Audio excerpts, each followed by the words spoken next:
And hello, everyone, to the brand new episode this evening of The Evil Shemps. I am, of course, one of your delightful co hosts, Pete the Pope, and with me tonight, as always, is Dominic Pouchet, or as I like to affectionately and sometimes angrily call him, Spaz. How you doing tonight, Dominic? I'm doing great, doing good. Awesome, How you awesome. doing, brother? I'm feeling really good. Feeling really good. We are tonight. Well, I guess first we'll start. God damn it, my glasses are smudged. I gotta clean them. You know what? Fuck it. I'm just gonna do this. No glasses. Oh boy, this should be interesting. Okay, so a few quick things. You're seeing Alien Romulus tomorrow night, right? Lucky Yep, bastard. with my best buddies. Yeah, man. No, that's awesome. Unfortunately, I gotta wait a little bit before I'll be able to go see it, but I do plan on seeing it within by the end of next week. Um, and yeah, also there is a new horror movie coming out next week called Stream, which one of my friends was actually the executive producer on, and we may be getting him uh in the near future on the show for an interview. So that should be cool. Um, Right also, on. also anything you would like to add or say, Spaz, before we jump into the main Just want to topic? say thanks for everybody that watches and tunes in. We'll try your best to answer any questions you guys throw in the chat. Yeah, anything. We'll pretty much answer anything within reason. Alrighty. Well, let's just jump right into it then. Tonight's topic Let's do it, dude. tonight we are talking all things Batman. That's right, Batman, the Cape Crusader, the Dark Knight, the world's greatest detective. You know him, you love him, and tonight you may learn a few things you may have not known about him. So, yeah, I guess we'll start right at the beginning. We'll start with the origins, the comic book origins. Batman was originally created by Bill Finger and, to I'm sure a much lesser extent, Bob Kane, who some of you may know was the big credit hog for the creation of Batman for a long time. And unfortunately, Bill Finger didn't get his proper credits until, fortunately, you know, until after he passed away. And they believe Batman v Superman was the first Batman movie to ever uh credit him as like co-creator of Batman in the credits of the film. Um, Up until Batman v Superman, it was always just based on a character created by DC Comics and Bob Kane.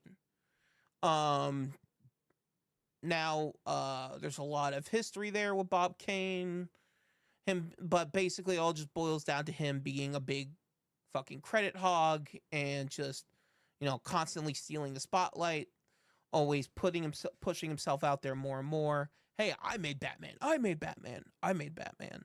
So for a while that was what everyone assumed, but Hulu actually did a really great documentary about the whole thing but with Bill Finger, and I actually forget the name of it at the moment, but if you just look up Bill Finger documentary Hulu, it'll come right up, and I highly recommend it. Um, and yeah, Spaz, you got anything you want to talk about the as far as the comic book origins go, real quick? As far as I know, he's based on classic heroes like Sherlock Holmes, The Shadow, and some radio Zorro, personalities. The Zorro, Memoir. Yeah, the Zorro was a Memoir. big influence. Yeah, Zorro. yep. I mean, that's Other than why. that, I don't know a whole heck of a lot about the origins. Okay.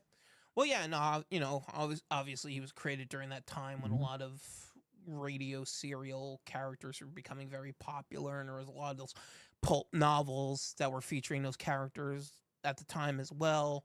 And yeah, he really he was created through like like the pulpy type of stories that were told that were really popular back then. Um, but I guess they wanted to try to do it as a comic book character. Because I think up until that point, um, I mean I could be wrong about this, but comic books weren't exactly a huge medium at the time. It was mostly like radio plays, pulp novels, stuff like that. Right. Radio is big though. Yeah, and even, but well, getting a little bit of ahead of myself, but I mean, we could even like mention like the old Batman like serials that they would show back in like the 1950s. That was actually the first live action Batman to ever be portrayed on screen. Um, and the comic books they've had a long run. The Batman's gone through many iterations throughout the decades. uh he's been dark and gritty to kind of lighthearted and goofy, back to being dark and gritty again. um he's kind of teetered back and forth, and like throughout the years I feel like DC has especially recently, DC has played with that a little more. um was also like showcasing the older, like more like funnier like almost the Adam West version of Batman, I guess, as most people Right. would know it as. um Campy. yeah, the campy Batman, you know you know holy cow Batman, what are we gonna, um so yeah. And then but I guess we'll go from, I guess, the from like when he shifted from the 1950s of being dark and gritty, and a lot of people, I feel like a lot of people don't realize this, particularly because of the Christopher Nolan movies. Batman was killing a lot of fucking people back in the day. Man, he wasn't the super like, oh, no kill rule. Yeah, Batman was packing a fucking gun back in the day. That's right. Batman had a fucking bat gun on his utility belt, and he would use it. Right?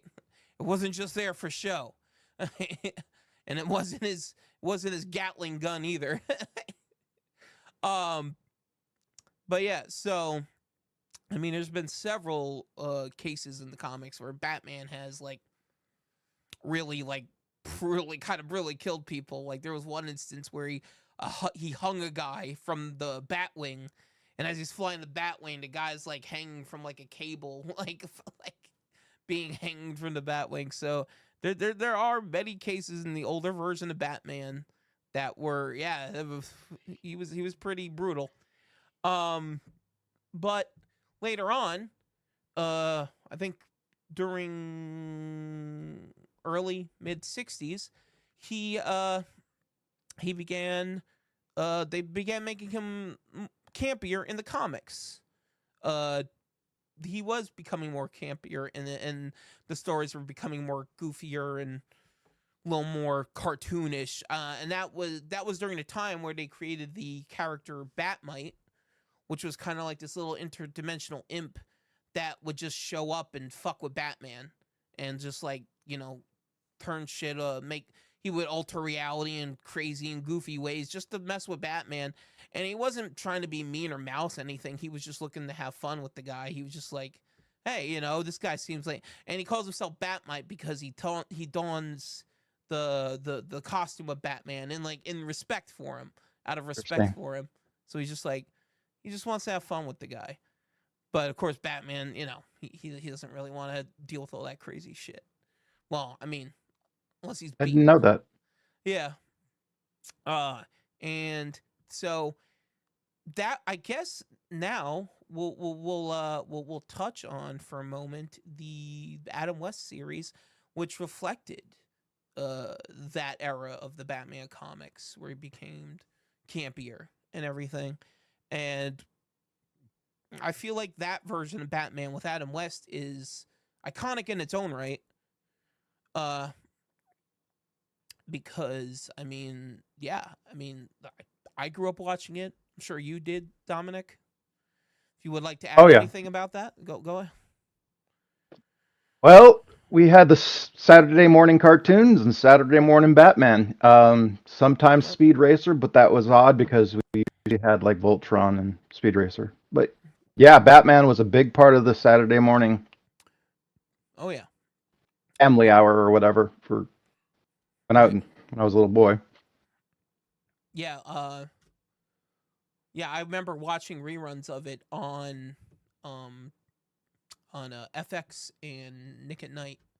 They would rerun Adam West Batman 66 on there, and I that's kind. I mean, it was kind of interesting because I was growing up in a time where I had all these different iterations of Batman.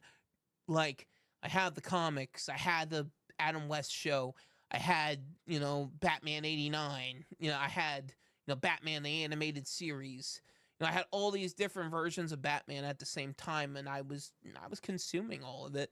Um and and I think that's a big reason why I have an appreciation for all versions of the character. Like, a lot of people, I know there's a lot of people out there who like to shit on the Adam West Batman. Oh, that's just campy and dumb. Like, he's got to be dark and gritty and brutal, blah blah blah. And I'm like, why can't he be fun sometimes too? Why can't we just have a fun, goofy Batman story every now and then? I mean, he's a comic book character. You shouldn't take him so seriously all the time. Why so serious? Uh, which we'll Right. get to that. We'll get to that a little later. Um, but yeah, Dominic, you got anything you would like to add? Oh yeah, for what you were saying about the camp of the '60s, Adam West. Yeah, you got to remember.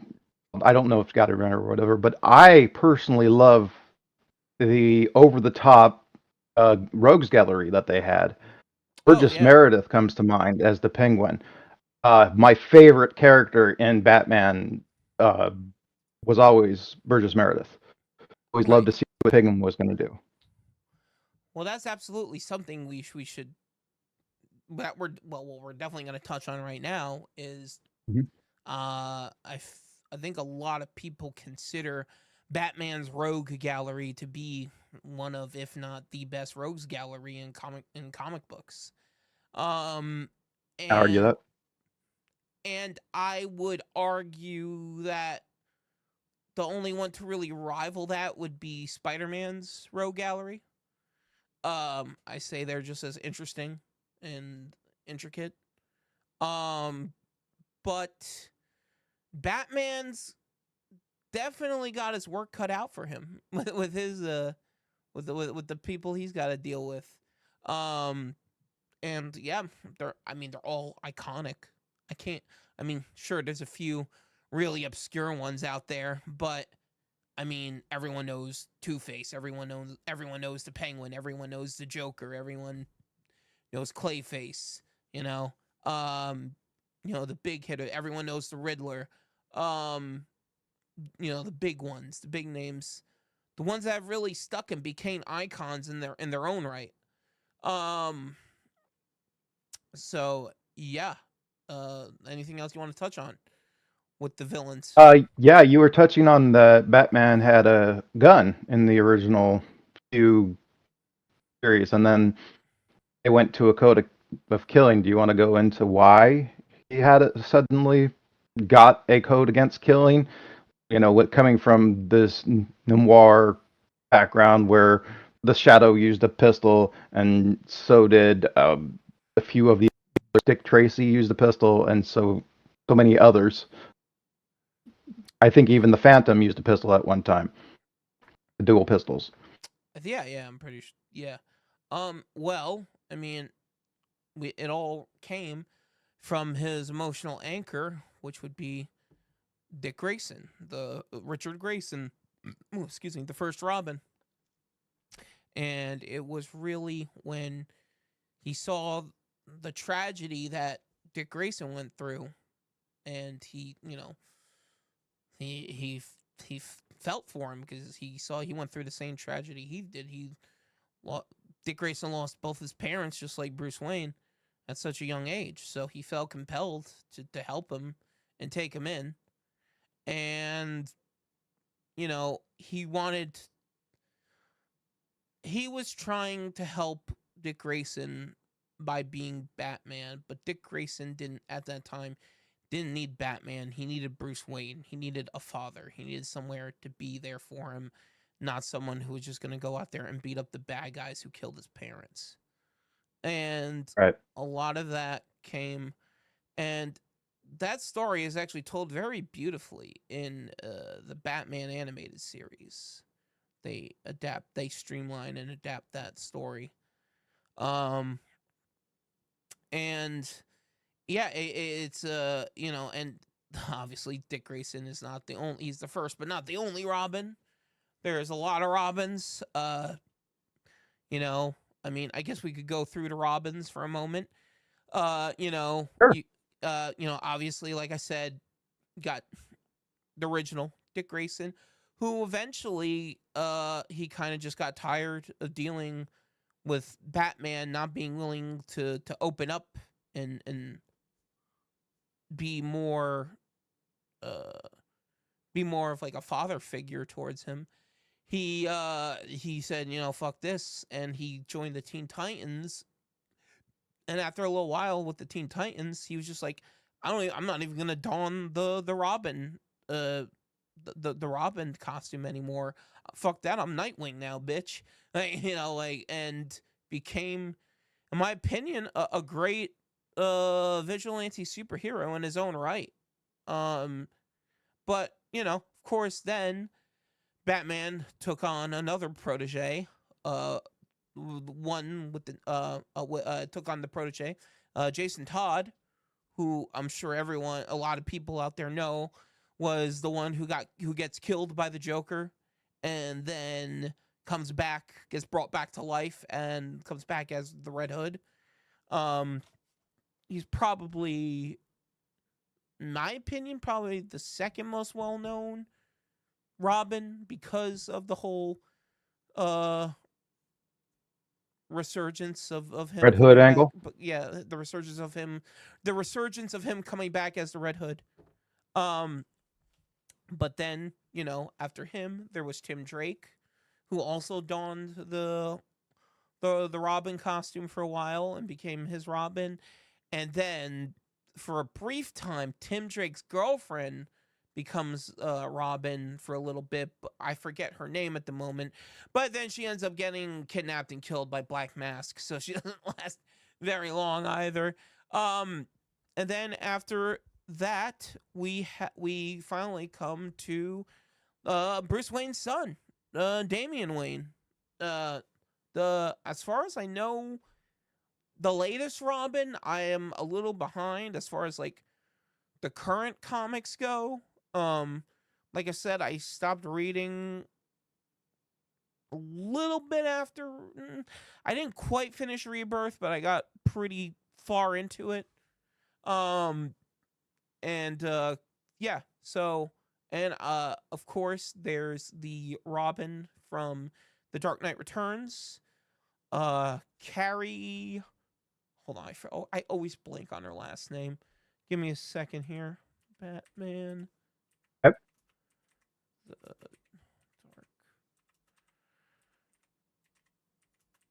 Yeah. Spaz, you got anything you want to say while I'm looking this up? Isn't his son? Isn't he a grandson of Al Ghul? Yeah. Ra's al Ghul. Yeah. Damian Wayne is the son of Bruce Wayne and Talia al Ghul, which would make him the grandson of Ra's al Ghul. Carrie Kelly. There we go. Carrie Kelly was Robin. Was Huntress ever a Robin? I know she's this hero unto herself, but I don't think she was ever. I mean, I'm not entirely sure, but I don't think she was ever a Robin. But I think she did become a part of the Bat family, because there's the whole Bat family. I mean, you got, like I said, you got Nightwing now, Red Hood, Tim Drake eventually just became Red Robin. So you got Red Robin, you got Batgirl. Because I mean, right, we're getting a little ahead of ourselves. Let's back up a little bit. But I think we've covered the Robins enough for now. Unless you got anything else you want to add, Spaz. Oh no, you're way more thorough than I know. I didn't even know about the stuff you were mentioning. Some of it. All right.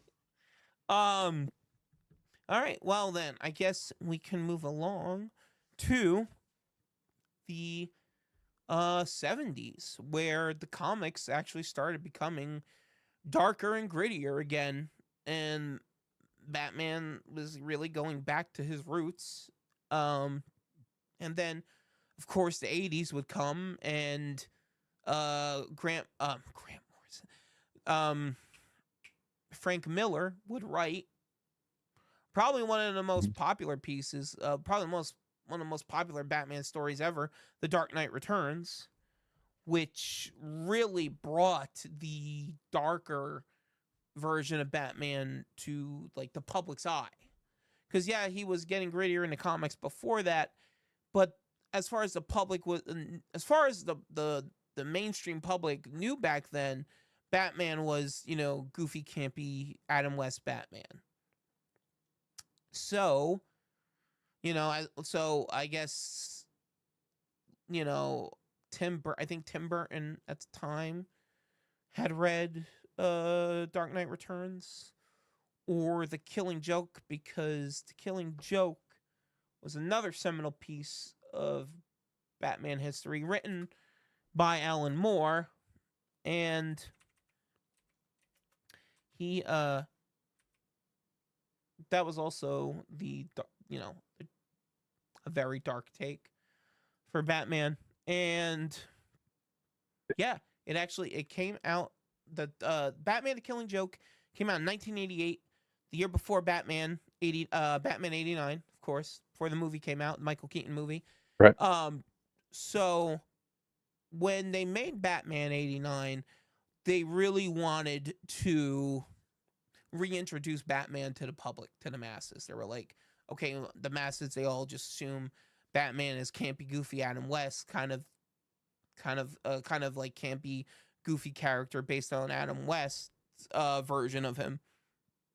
Because, you know, not everyone was reading comics back then. So, you know, that Batman 89 was a really big, it was big. It might have been the biggest thing that happened for the character in forever, because when Batman 89 came out, he blew up. The whole country was swept up in Batmania.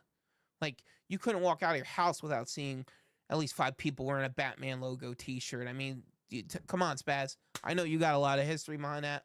Come on, man. Oh, I got a lot. I got a lot. Okay. So, you were touching on it with the Killer Joke. How he became grittier. Do you think that the reason that they introduced Robin, was because of the comic book code, you know, for that they brought in during the EC comics and so on and so forth? Because that's kind of why I think he got watered down. And then in the 80s, when the Michael Keaton movie came out, it was gritty again. Yeah, right. Okay. Why do I think what? Sorry, you cut out for a second. My headphones.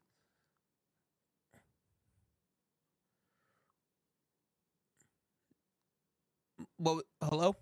No, I was just saying that the comic code was what made him put away the gun. Is what I'm thinking, right? Because comic book code was during the 1950s. Right. Okay. Yeah. So then we go to the 80s and we can go back, or the 70s, and we can go back to being dark and everything. Well, I mean, even in like the comic book, The Dark Knight Returns, even though he's darker in that, he still makes reference to he doesn't like to use guns.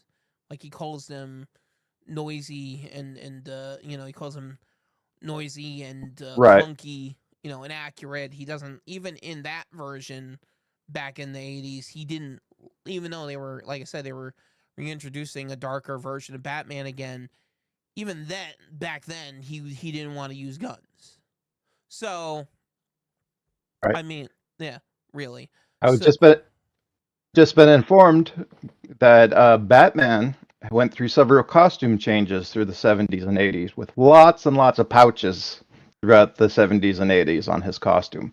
yeah, Lots yes, of utility pouches. yeah. He got upgraded with Mhm. the utility pouches. Yeah. Um. Yes. So Well, yeah. now that we get back to the 80s, sorry, go ahead. No, yeah, no. Well, Batman loves his toys. He's got to have his toys. Oh, yeah. Yeah, Where does he get those wonderful toys? um, exactly. yeah. So, Oh, go ahead. Go ahead. so we were going back to the I'm sorry, the Burton Batman. Yeah, yeah. Tim Batman Burton 89. taking over, who's expressed that he's never read a comic book ever before directing Batman.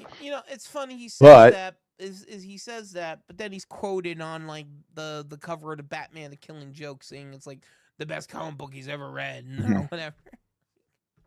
So Right, and then we get something uh, like Batman that comes out when I was a young kid, and you get to see the Batmobile and Domino's pizza commercials, and it's like the right. coolest thing you've. And that Batmobile, lots of love to Oh, the campy 70s, but that 90s Batman is iconic, it's and I iconic. think Yeah, it it's puts iconic. everything to shame. I don't see any Batman that is as good as that one yet. Well, that So, Batmobile is iconic. You know, absolutely. yeah, and And everybody I was got paying for everything. Yeah, I got to see it too when I went to the Warner Brothers studio tour. They had the Batman museum, and they had the original Batman '89 Batmobile in there, and I got to see it up close. It's fucking cool. Right. Yeah, I know that before I went in to go see Batman for the first time in the theaters, that my dad went and got me I don't know what kind of material it was, the really soft material, and it had that like line in front of the bill, and it had Yeah. the actual logo, Hmm. and it was the most comfortable hat I think I've ever worn in my life. It was made of something very comfortable material, and I had that right before I walked in, and that is like when I think Batman, that hat comes to mind. And when we went in, we were expecting camp.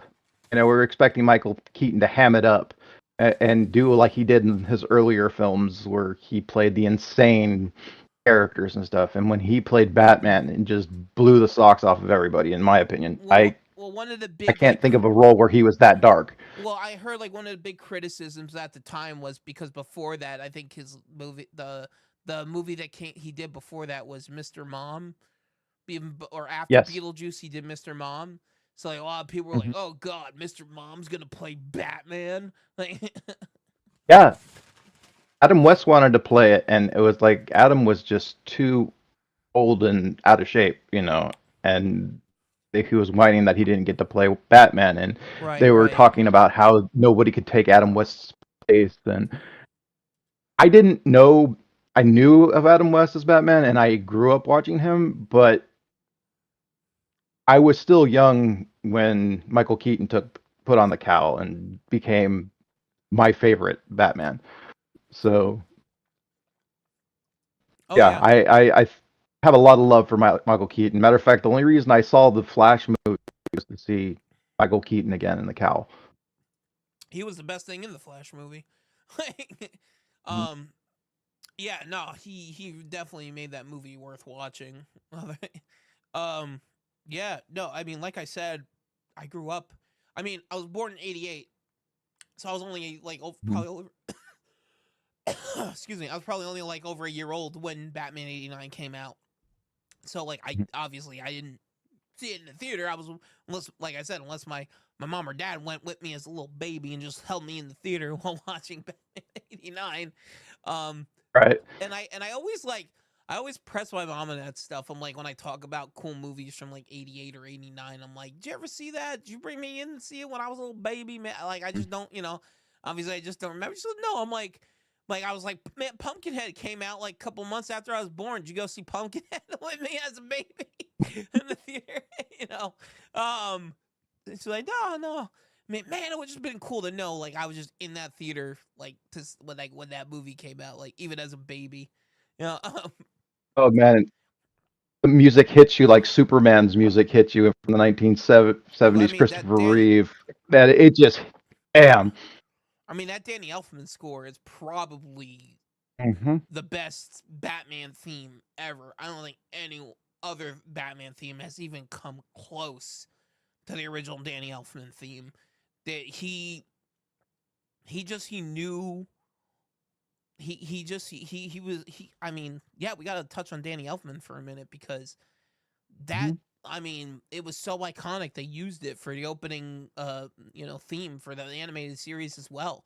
And it's just it's been used so many times. Like when you think of Batman and you think of the music of Batman, you're not thinking I mean, maybe some people think like the Hans Zimmer Dark Knight fucking theme, but I always go straight to the Danny Elfman theme in my head. I don't think there's Right. any better. Like just the way it builds up and crescendos, and you just Oh get man. pumped. You just get fucking pumped. You're like, yes, fucking Batman. And the distraction, you're following the Bat car when he's taking Yeah. Vicky Vale Mm-hmm. into the Batcave, and you see a wall, and the Yep. music is like misleading, and then you see the Batcave, and it opens up Oh yeah. immediately, and they go through it, and it's just perfect timing for. I don't know, the timing on the music was perfect. Oh, it's brilliant. It's brilliant. I mean, I I'd say, and I mean, I'm not. I like Dark Knight. I'm Dark Knight. I like Batman Returns, the second Tim Burton Batman movie. I don't think it's that great. I think Danny DeVito is fantastic as the Penguin in it. Um, but I don't know. That movie's kind of like a little hit and miss with me. But the music Mhm. Danny Elfman did for that one too is phenomenal. Like I've just listened to the soundtrack for Batman Returns like on its own, and even the music he did for that was fucking top notch. Just a fantastic Oh yeah. soundtrack. Um, so yeah, I would have to say as far as scoring Batman movies goes, like I don't think Danny Elfman can be beat. I think like No, I all don't these think so either. yeah, I think all these other themes can go fuck themselves because he will always be the best in my opinion. Um, Yeah. yeah, and yeah, like I said, growing up, we had like I said, I didn't see obviously I didn't see Batman '89 in the theater because I was a little baby, but Mhm. my dad bought the VHS, the first like original Batman '89 VHS. Remember with the all black with just the Batman logo on it? Yeah, and Yep. I I wore that had that too. yeah, and I wore that tape the fuck out. Like I would watch it Me too. constantly, religiously. Yep. So yeah, I grew up with that. And of course that carried over into the animated series, which I think we could touch on now Right. for a moment. Um, So, the oh, go ahead. Yeah, go ahead. oh, yeah, with the one more thing for uh, Mm-hmm. Yeah, the yeah, nine or 80s Batman, sure. you we were I was expecting to see the gray suit with the blue cowl, Mm-hmm. and you get this black suit with just the hint of color, just that hint of color. And when Michael Keaton raises his arms up and then flaps his wings down, it's yeah. And the Yeah, other thing is, I think people that I talk to, especially, are of the Heath Ledger generation, right. and they don't know or haven't seen Jack Nicholson play the Joker. Really. And Jack Nicholson yeah, is the absolute scariest Joker I've ever seen. Mark Hamill is probably scarier, but yeah, as far as like a live action goes, yeah, Yeah. I mean, um, Jack Nicholson is a scary dude. And you mhm. put him in that creepy makeup, that immaculate suit, and the immaculate makeup, and the Oh yeah. hair slicked back. Mm-hmm. That's scary. Yeah. Heath Ledger's is more of unstable. I Right. understand why the Right. appeal of it, but it's Yeah. not scary. It's just disturbing. Right. Right. Um. Well. Okay. now that I guess we could touch on the Joker for a moment here. See, I've always had mixed feelings about the different live action iterations of Joker.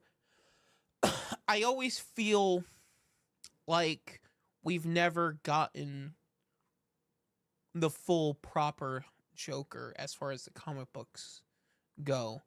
I mean, Jack Nicholson was great. Love him.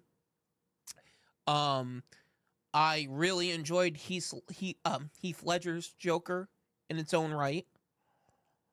Jared Leto's Joker was dog shit. We just pretend like that never happened. That was terrible. That was awful. I had to bring it up, man. yeah. You know, way to bring up bad memories. Yeah, yeah. We try to forget about that one. But I've always said that the perfect Joker performance would be a cross between Jack Nicholson's Joker and Heath Ledger's Joker, because what Jack Nicholson got down, what Jack Nicholson got down perfectly was the gangster Joker, the gangster clown prince of crime Joker, and I love that about how he captured that so brilliantly. But Heath Ledger's Joker brought the dichotomy version of the joke, the version of the Joker, the whole him going to Batman, like, you and me are two sides of the same coin, essentially. My destiny is to be your folly and to push you as far as I can. And forget all this other bullshit. This is boring to me. Now you're my new passion. You're my new, you're my new obsession. And I thought Heath Ledger really portrayed that part of the Joker incredibly well.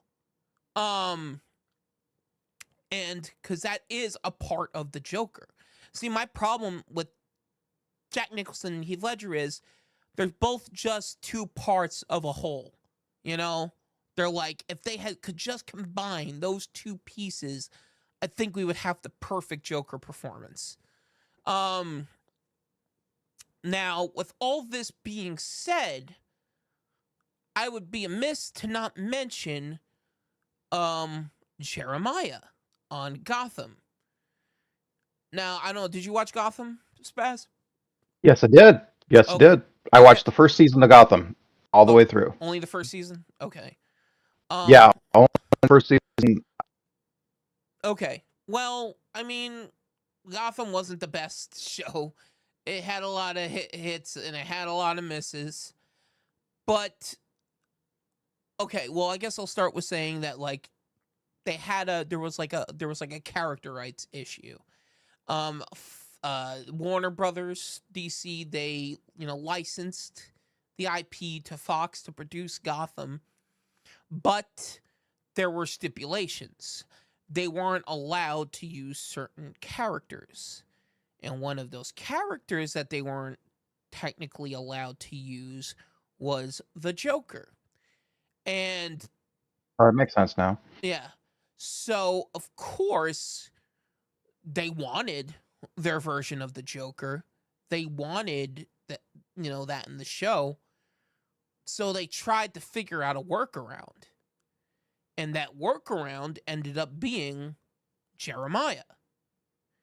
Now, if you watch Jeremiah in the later seasons, like you said, you've only seen the first season, but if you watch his progression through in the later seasons, he becomes Gotham's Joker. Like, he is the Joker for that show. And his portrayal of, they call him Jeremiah, but fuck it, I'm just going to say the Joker. So his portrayal of the Joker, because that was clearly, there is no question that is what they were trying to make him. And if you need any further proof for that, just watch the last episode of the series. Just watch the very last episode, and you'll be like, yeah, he was supposed to be the Joker the whole time. So even though he wasn't called the Joker In my opinion, and I know I'm not the only person who shares this opinion, and I know it's a bit controversial or whatever, but I think he was the best live action Joker we ever got, as far as like portraying the character properly, as far as, you know, coming from the comics. In my opinion, he's right up there with Mark Hamill's Joker. It's him and Hey, Mark Hamill that's a as, big compliment. yeah. And if you actually take the time to watch the later seasons and see his character progression, I think you'll see exactly what I'm talking about, and I think you might agree. So yeah, if we could just get that version, but just have it be the Joker, I think that'd be perfect. Right. Yeah. That would have been perfect. Yeah, but yeah, but anyway, anything you would like to Right. add or We say kinda- now? Oh, we just kind of got off topic. But we were on the topic of the animated series. Now, Yes. this one is very near and dear to my heart. Mm-hmm. Mark Hamill, childhood hero, growing up, obviously Star Wars Oh yeah, kid. same. Yep. Yeah. So having him voice in my opinion, the best Joker all time. You also have them continuing on with taking the dark suit, the dark everything. I didn't see the blue cowl. I didn't see the gray suit. I don't remember seeing those in the animated series. I remember everything's black and It's always black and yeah, gray. dark. Yeah. Mhm. So definitely sticking with that coloring. Well, it's funny you say that because, give me something. Mhm. Sorry, I didn't eat much before. Excuse me. It's funny you say that because you actually do get a glimpse. You actually do get to see him briefly in the blue and gray suit in The Flash. In the beginning of The Flash, you see Ben Affleck's Batman. Oh, in okay. the I Mhm. don't know if you noticed, because you said you watched The Flash. I don't know if you noticed that, Yes. but in the Mhm. opening, when you see Ben Affleck Batman, he's in the dark blue gray suit, which I thought that was really cool. I was like, oh, cool, they finally I did put too. him in the suit. Yep. But you know, Batman animated series. It is so rare. It is so rare that you have a piece of media based off of source material where where the adaptation in and of itself becomes so foundational that it influences the source material itself. And there was a lot of ways that Batman animated series did that. Like, a lot of people always like to, like, you know, mention like, oh, Harley Quinn, she was first created in Batman animated series. But it wasn't just Harley Quinn. Up until the animated series that came out, Mr. Freeze was kind of like a throwaway, kind of like, you know, joke of a villain. Like, he was never really taken seriously. But then the animated series wrote this story that made him a very sympathetic character and made him way more relatable. And I believe those episodes actually won an Emmy, if I'm not mistaken. The Mr. Freeze animated series episodes, because of how well they were written. I hope so. Yeah, I hope so. That's the best episode in all of them. Yeah, yeah. And it you know, that version of of Mr. Freeze became so venerated that they eventually incorporated that version of his origin into the comics. And we have the animated series to thank for that. To have that version of Mr. Freeze. Um, so, and also what they did with Two-Face was foundational at the time. Those episodes in particular were some of the best in television. Like, I've heard people like the shit on Batman, like older people, I hear them shitting on Batman animated series. Oh, it was just a cartoon. It's like, no, like this show was created by people who cared about the character, cared about the source material, and wanted to portray it in a way that would appeal to both kids and adults. And show you that you can tell adult stories for kids, And I think Bruce Timm and Paul Dini and all the other writers on the series, who names escape me at the moment, there was a lot of them, so forgive me. I think they deserve just as much credit as the people that were writing the comics and started creating the people. Like, I think that they are just as valuable in the creation of Batman as Bill Finger. Definitely. So yeah, and man, it's going from there. I think I would like to briefly touch on Batman again in the comics, because after that point, Batman was always also taking a bit of a turn in the comics. Now, I think a lot of people don't realize is the version of Batman that, as we know him now, being the always hyper prepared, always 10 steps ahead, always 10 steps ahead everyone, always the smartest guy in the room.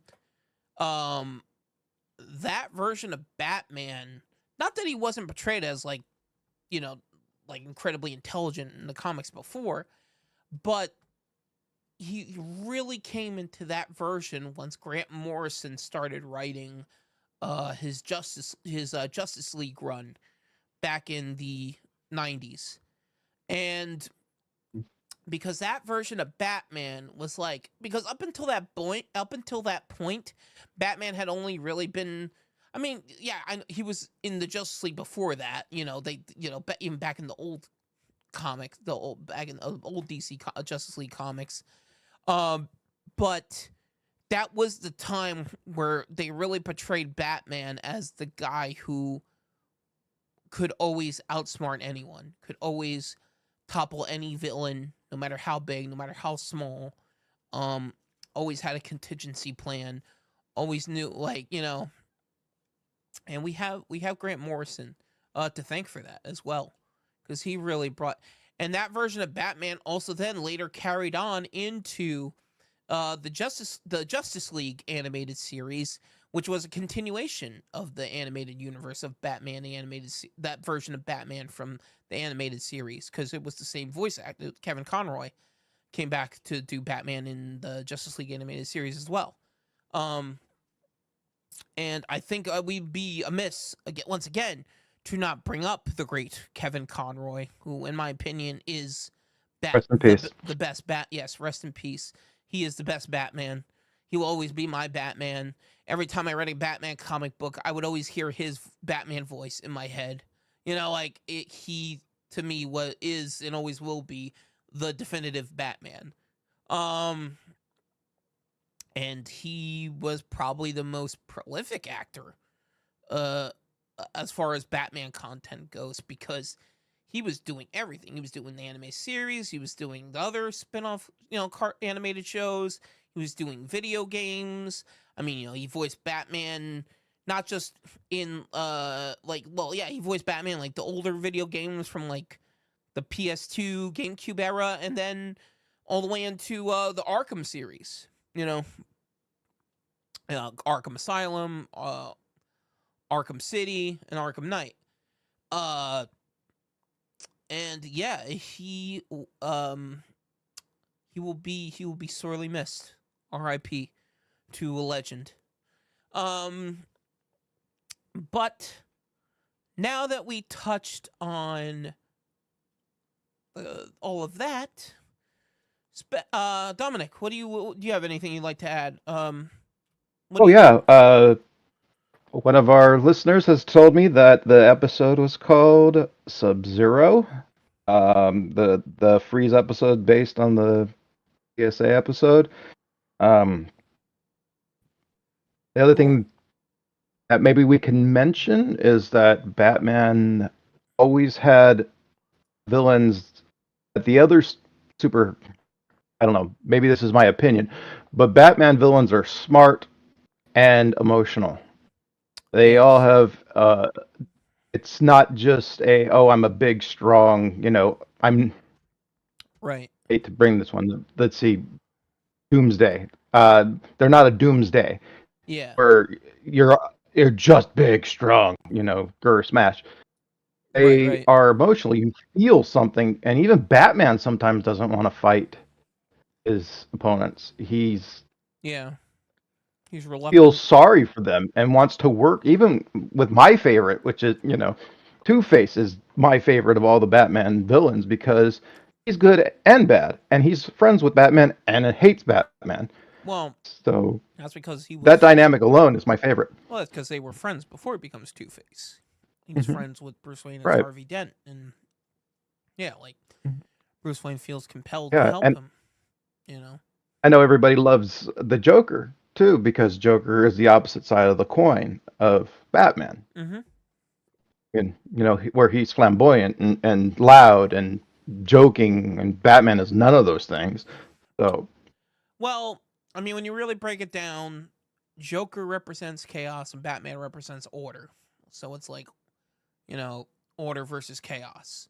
You know, that's but yeah, they really are two sides of the same coin because um I think there are times where even Batman like questions and realizes like, I could have become this. I could have become the Joker. I could have went down this path and became this monster, this villain.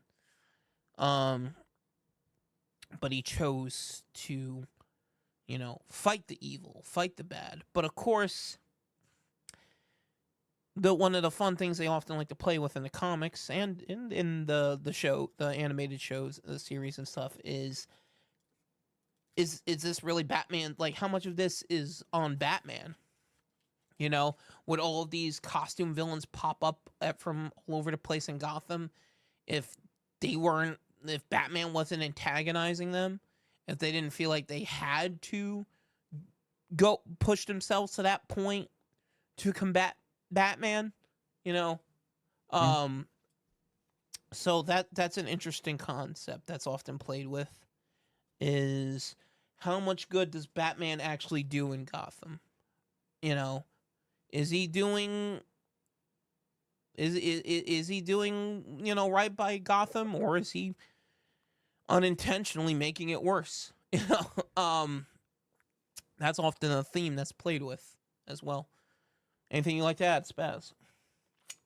oh yeah, totally. As far as like the idea that Batman can become all of the rogues gallery Yep. very easily. And the one thing I personally don't like, but I understand why they put it in, is that Robin is his moral compass. Robin keeps him on the straight and narrow, keeps him from going into his shell and being the dark, evil, rage Punisher, turning into the Punisher. Uh, so I personally don't like that. I wish they would have used Alfred as that rather than endangering the child. But I guess I can understand them wanting to have wish fulfillment with teenage or younger readers. Oh yeah, I can run around with Batman. I can be his moral compass. Yeah. I understand that. I think it would have worked a little better if they would have made it Alfred rather than Robin. Well, I mean, What do you they think? do. What the fuck are you talking about? Alfred is also his Mm. tries to be his moral compass as well. He has been Right. many times in the comics and even in the animated But series. do you he's think had- that they should have? You think they should have cut out Robin completely because having a boy ward is kind of a Um, it's kind of a push on the willing suspension of disbelief. Would a grown man really take a child into the danger zone, kind of thing? I mean, yeah, sure, you can argue that, but then I would agree with that a bit more if, like I said before, that they didn't become great characters in their own rights later on. Like, say what you want about the origins of, Dick Grayson becoming Robin, or how he came about in the comics, but originally, but in the end of the day, he's still a great character in his own right, and I would read, Indeed. and I would rather have that than not have him at all, at this point. So yeah, that's how I feel about it. Okay.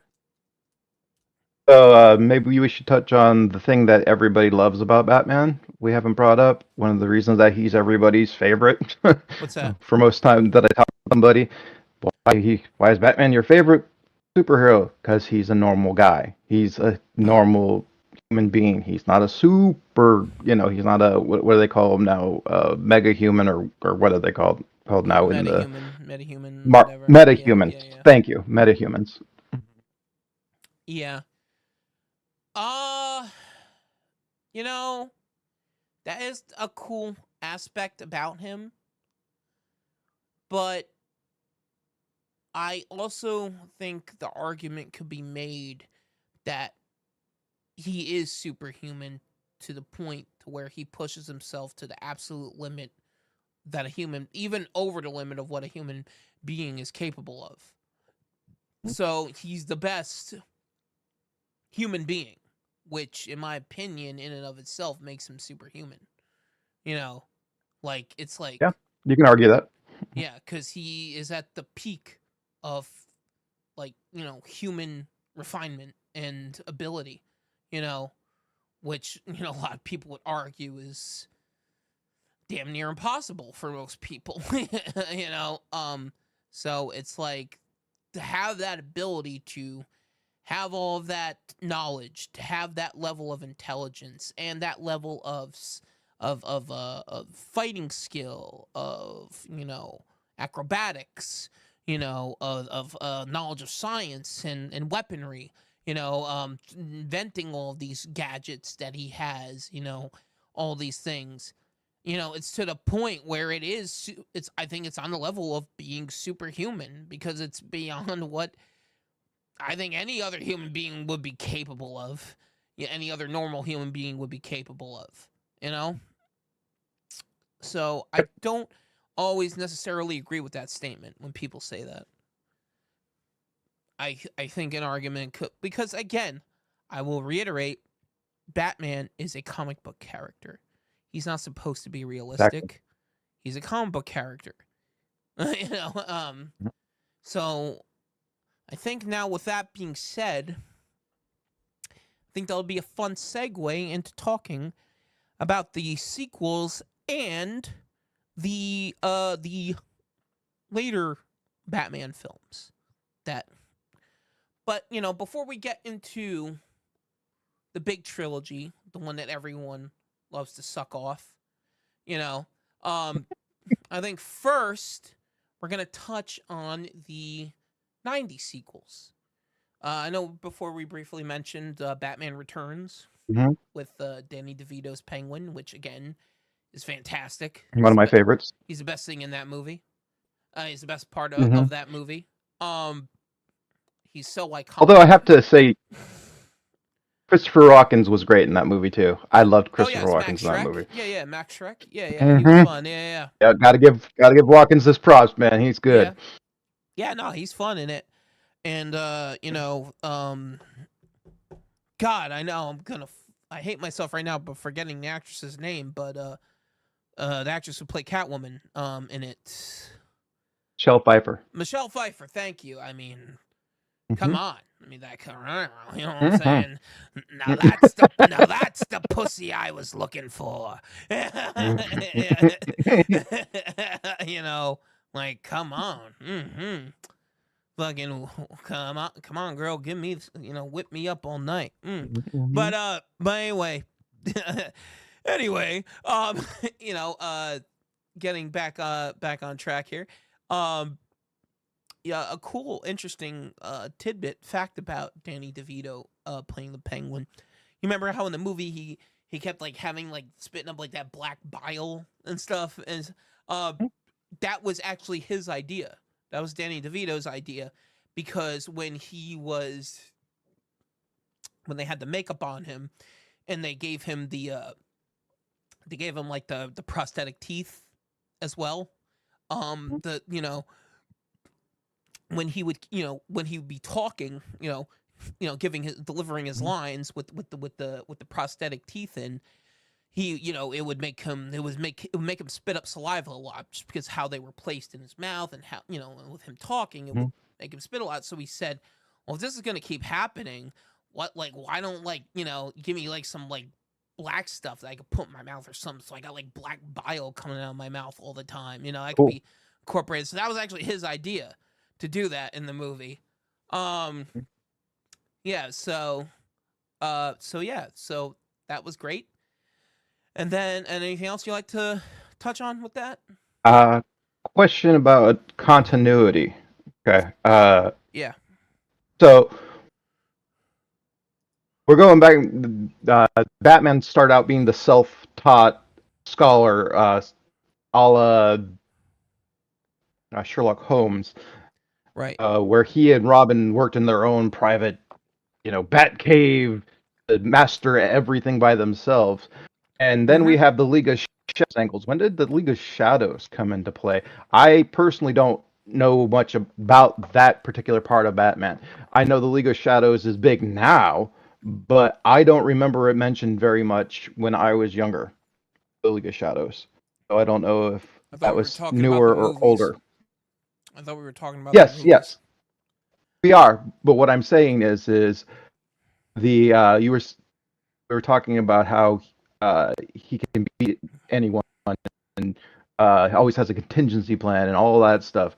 My question was, when did he go from being the self-taught, sealed in the Batcave, and then go to the League of Legends to learn how to be a warrior and detective and all that stuff?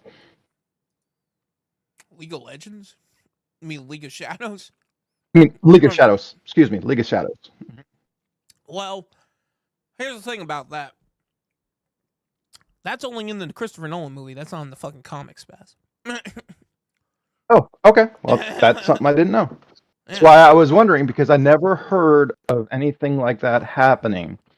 No, Ra's al Ghul becomes a villain in his own right in the comics, but he wasn't like someone who trained Batman like personally up until that point. Okay. Yeah, that was just from. Well, thanks for the clarification. Okay. That's just in the movie. Yeah, that's just the movie version. So yeah, no, that's not even a thing in the comics. He does go around the world and train with other like martial arts masters and stuff like that in the comics, but not the League of Shadows. The League of Shadows doesn't come into his attention until they start like fucking with Gotham, and he's Batman. He's like, "What's going on here?" Right. Okay. Yeah. That I remember it from any of my comic book readings of Batman or any of the things I saw when I was younger. I didn't know anything about the League of Legends until that movie came out, to be completely honest. I love how you call it League of maybe Legends. Heard of it. I mean, sorry, League of No, that's fine. Shadows. I'm just messing with you. I know what you mean. Well, yeah. Mm-hmm. Yeah, no. That's just from the comic. I mean, the movie from the Batman Begins. That's not in the comics. Okay. So, moving along with the sequels, let us touch on Batman Forever, Kiss on a Rose. Ooh. Yeah. How do you feel about Val Kilmer's Batman, Spaz? I enjoyed him because I enjoy Val Kilmer. Val Kilmer for someone of my age group is, I mean, come on, he was the I think I would compare him nowadays to who plays Deadpool? Jeez, what's his name again? Ryan Reynolds. Ryan Reynolds. I would compare him to my age Ryan Reynolds. He was in all Right. the raunchy teen comedies and was always charming, always funny.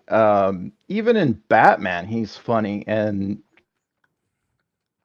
I think the way he stands and the way he holds himself and the way he delivers lines, he's really good as a Bruce Wayne. Mm-hmm. And since he's a gifted dramatic actor as well, I mean, come on, seeing him in Tombstone, Right. you know, Yep. he's probably the best holiday there's ever been. And you get him as Batman, and you get that. I can see him more as Bruce Wayne, maybe not so much as Batman. I don't buy him as much as Batman, but I Yeah. love his Bruce Wayne. Yeah, And I think I kind go of ahead. have to tend to agree. No, I just want to say I agree. I think he was a better Bruce Wayne than a Batman, for sure. But go ahead. No, finish what you were gonna say. Nicole Kidman, I think, played the love interest in that one. That's Right. I believe. Yes. Mm-hmm. Yeah. Been Yeah. a little while since I've seen that one. No, I believe So you're yeah, you got correct. Nicole Kidman, and you got Nicole Kidman, and you know it's well acted for what it is. Well, I think we You gotta know, touch on the villains of it. Yeah, the Two-Face, played by Tommy Lee Jones, and the Riddler, played by Jim Carrey. Now, I think we should talk about the bit of the behind the scenes history of that. I think do you know about how that came about when Tommy Lee Jones, first got casted and found out that Jim Carrey was going to play opposite him, the Riddler, and he showed up on set. He fucking hated Jim Carrey. He couldn't fucking stand him. And so because of that, he really hated how Jim Carrey was playing just this over the top crazy version. And in order to combat that, he also decided to play up Two-Face as this crazy over the top villain. And what he failed to realize, because he allowed his ego to take over, was if he had just played Two-Face straight like he should have, and just let Jim Carrey be the wacky, zany Riddler version of the Riddler that he was playing, that would have been a really cool contrast between them. Because you have the stern, dark, serious villain, and then you got the over the top, crazy villain. So it's like, and I think that was a really missed opportunity to have some fun contrast between the two villains in that movie. And now, even with all that being said, I still like it. I have a lot of nostalgia for that Batman movie. I still enjoy it. I still enjoy Jim Carrey's Riddler, despite how over the top and zany it is, because he's pretty much just being Jim Carrey in a Riddler costume. But I still enjoyed it because, like a lot of other kids who grew up in the 90s back then, I was really into Jim Carrey movies. I always enjoyed watching his work. And even though Tommy Lee Jones decided to go with the over the top route with Two-Face, I still like it. I still liked his Two-Face in the movie because after Batman Returns, they had Joel Schumacher take over as director, and he was trying to go back to more campier version of Batman again, because the big thing with the studio was, we gotta sell toys. We gotta sell toys, because when Batman Returns came out, that was a big problem. They were afraid of the marketing campaign for Batman Returns. They're afraid that they're afraid that Batman Returns was too dark for kids, that kids weren't going to want to buy the toys.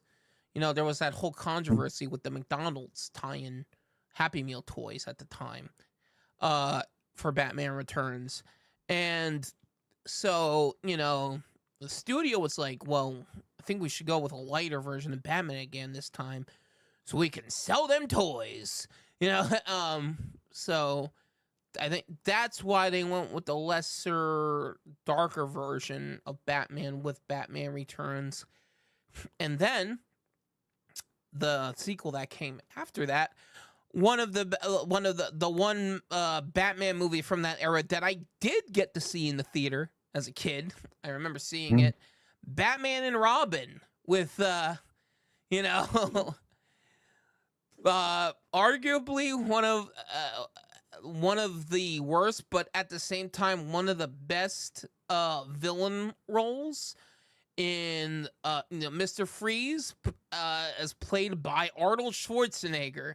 I mean, you know, that movie, you know, obviously not the best Batman movie, but I'll be damned if I don't enjoy watching Arnold Schwarzenegger just having the time of his fucking life in that movie, man. Like, I you know, every time he's on screen, I just love how he chews up the scenery, man. He is having the time of his life in that fucking movie, and I love it. I love it for that. You know, I mean, you know, what killed the dinosaurs? The Ice Age. You know, I love it. You know, chill. I know, freeze. I love that shit. As campy and terrible as it is, I love it. Anything you will? Yeah, Spaz, what do you think? I agree with you. I love movies. If you're gonna go full in stupid, I'm with you. I enjoy that. And the fact that they took Bane, which is arguably Batman's most intimidating villain, and made him a one-syllable. They just made him monster. They just made him like a Hulk monster. Just made him like a mindless Hulk. Yeah, that was I love that because it was funny. Yeah. I loved it. It was funny. It worked for what they were going for.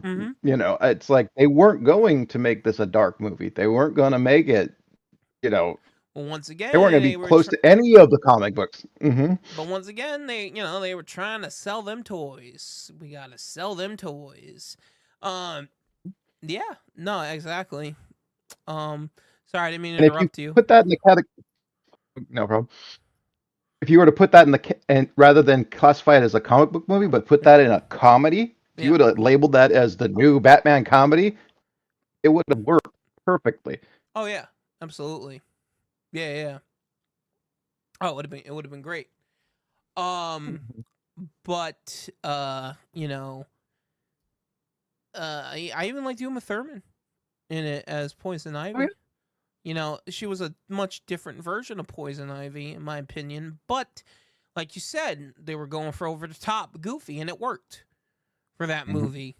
One of the things that always got me in the movie that I was just kind of like, that's pretty dumb, but okay, was the part when she when she like kisses Robin and she thinks she kills him, and he just goes, rubber lips. He fucking dicks on like that's so stupid, but okay, whatever, movie. Like, sure, rubber lips. Yeah.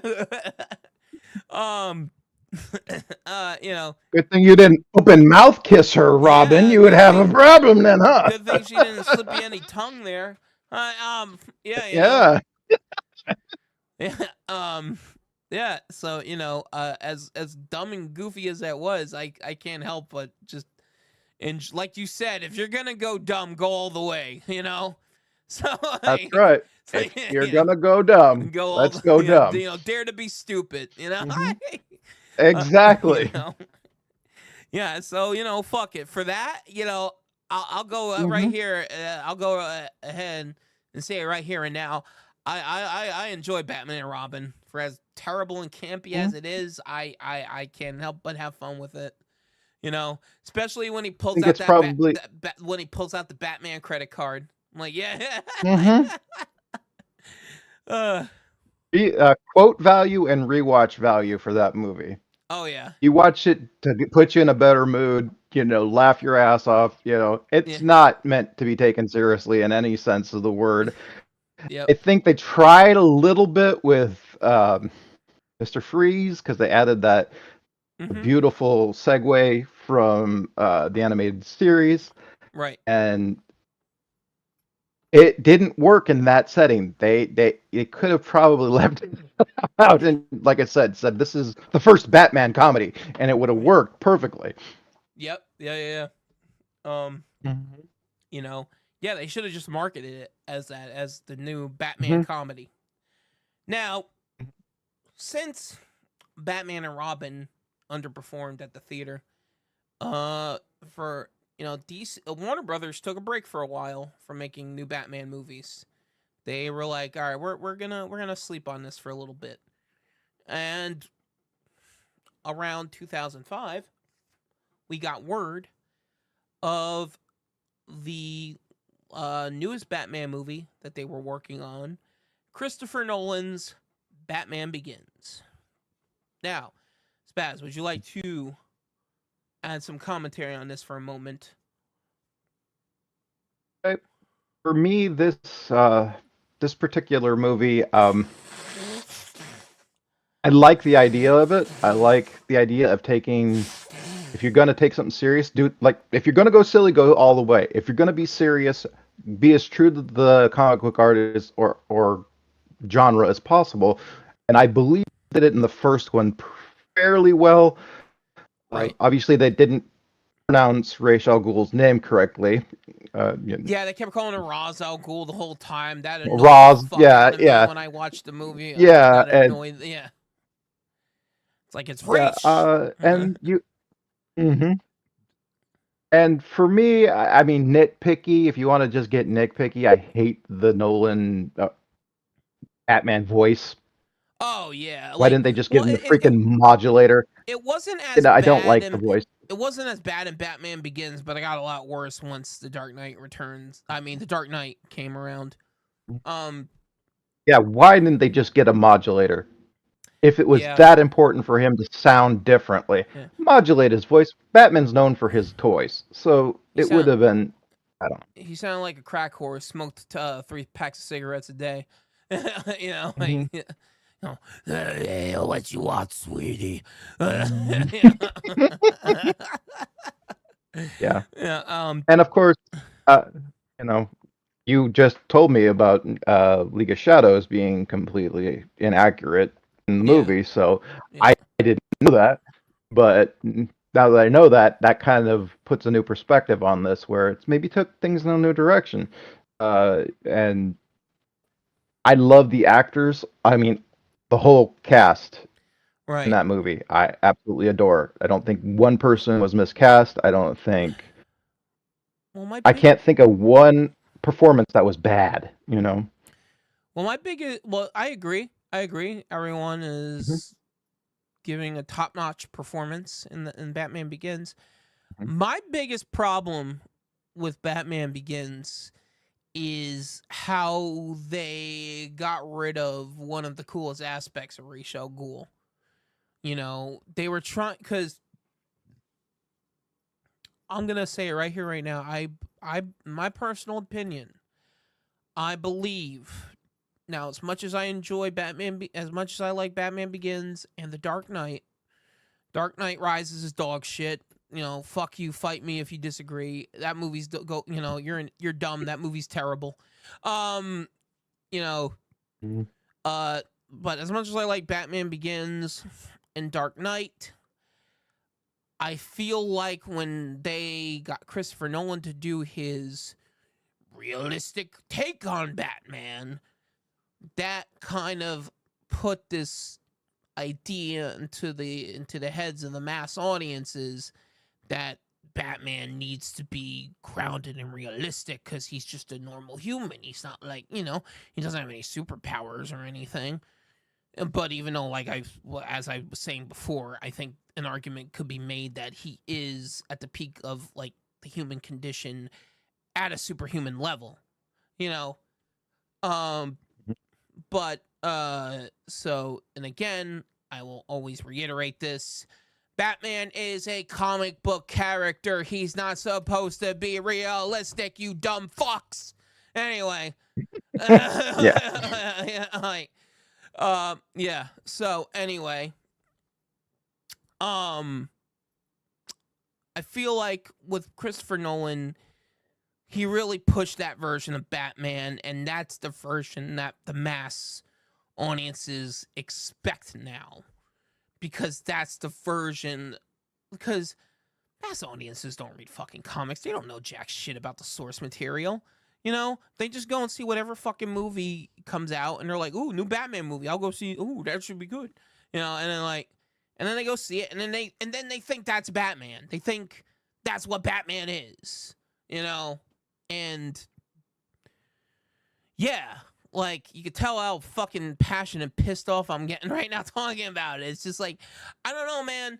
The Nolan movies, I respect the first two, but man, I just hated like how much he was just trying to make them so realistic. It's like, give me some levity here, man.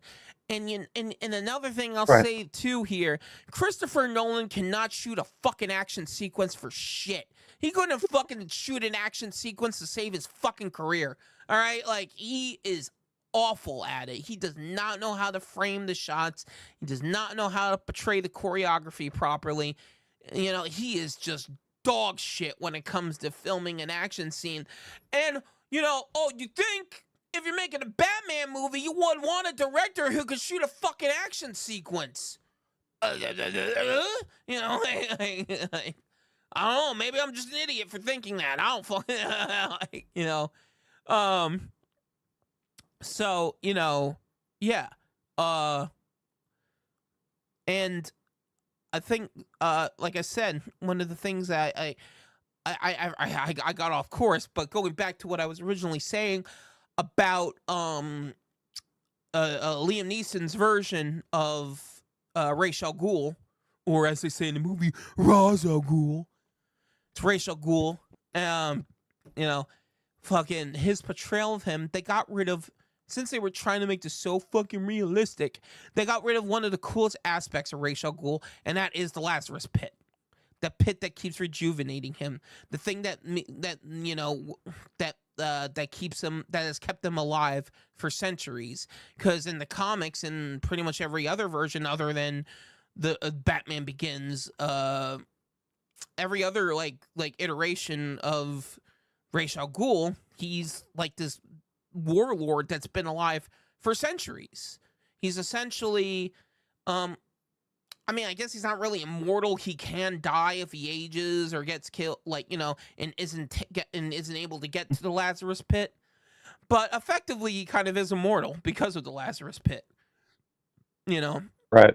How he constantly goes in it to rejuvenate himself and to, it's basically, the Lazarus Pit is basically the fountain of youth. That's what it is in Batman. It's essentially the fountain of youth. You go into it and you go in an old man, you come back out as a young adult, young in his like mid-20s, adult, whatever. Mm-hmm.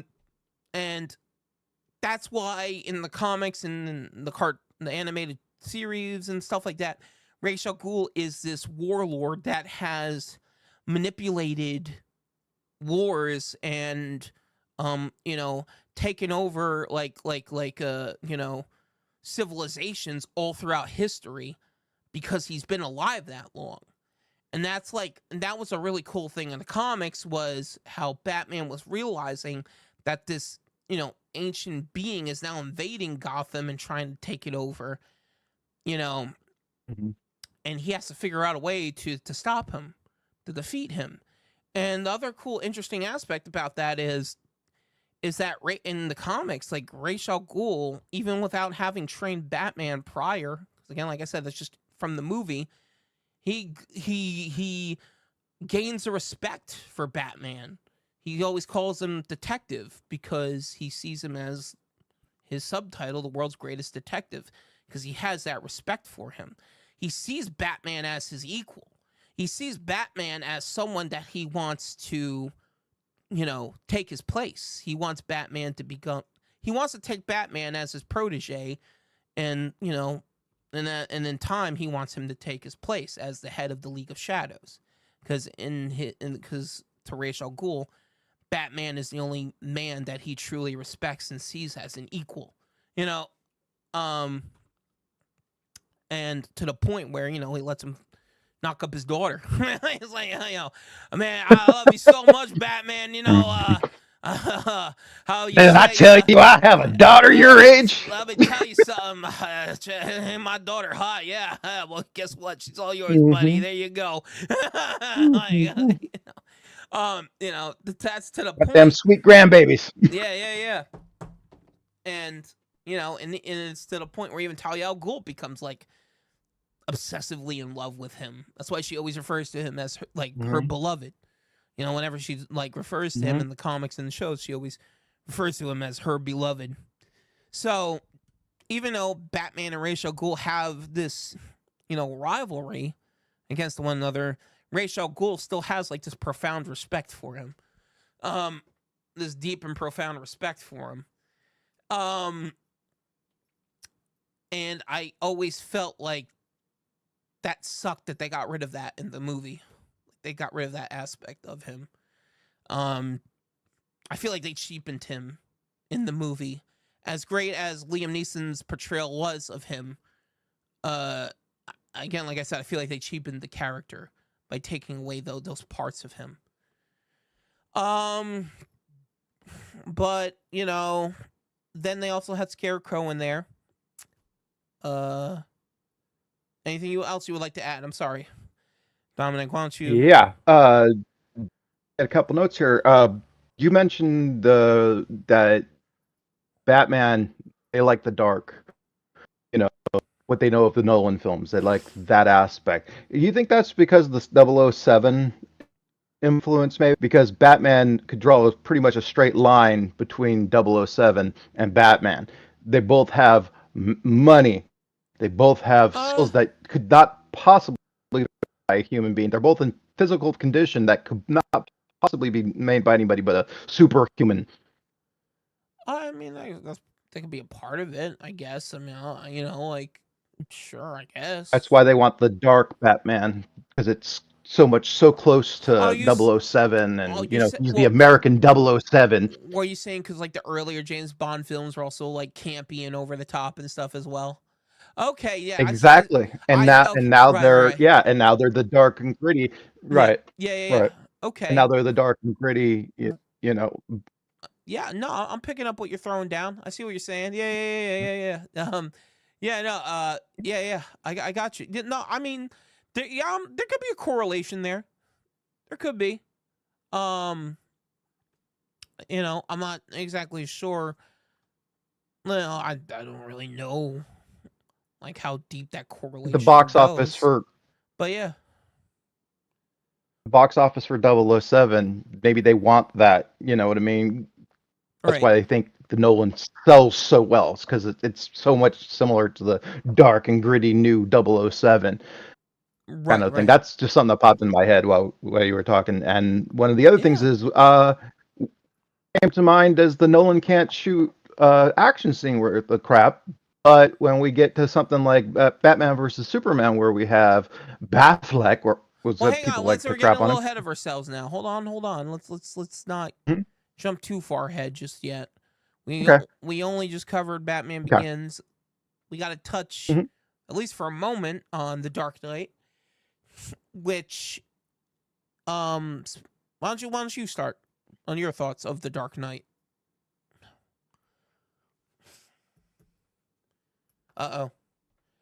Did we lose it?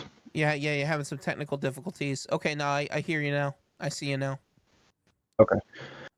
Okay, so the last thing I picked up on is had a question about the Lazarus Pit, because don't know if I heard it somewhere or if I read it somewhere because I've read a few Ra's al Ghul on it. Does the Lazarus pit, while it does rejuvenate, doesn't it make you insane as well? And uh, Um, that's why he becomes such a villain because his mind snaps every time he goes in there more. I'm not sure if that's like when I mean I could be wrong about this, but I Mhm. think that might just be if you're dead and brought back to life in the Lazarus Oh, pit. okay, Like if you're that makes dead sense. and then they put you in a Lazarus pit to be brought back to life, then I feel like yeah, you may snap a bit. But since Ra's al Ghul never really like died up and well, I mean, I think he did at some point, but up until the point in the comics or whatever, he would always just go in the Lazarus pit like once he was reaching like the end of his life as an old man. Like once he realized, okay, I'm getting old as fuck, I could die any day now. I better get my ass in the Lazarus pit.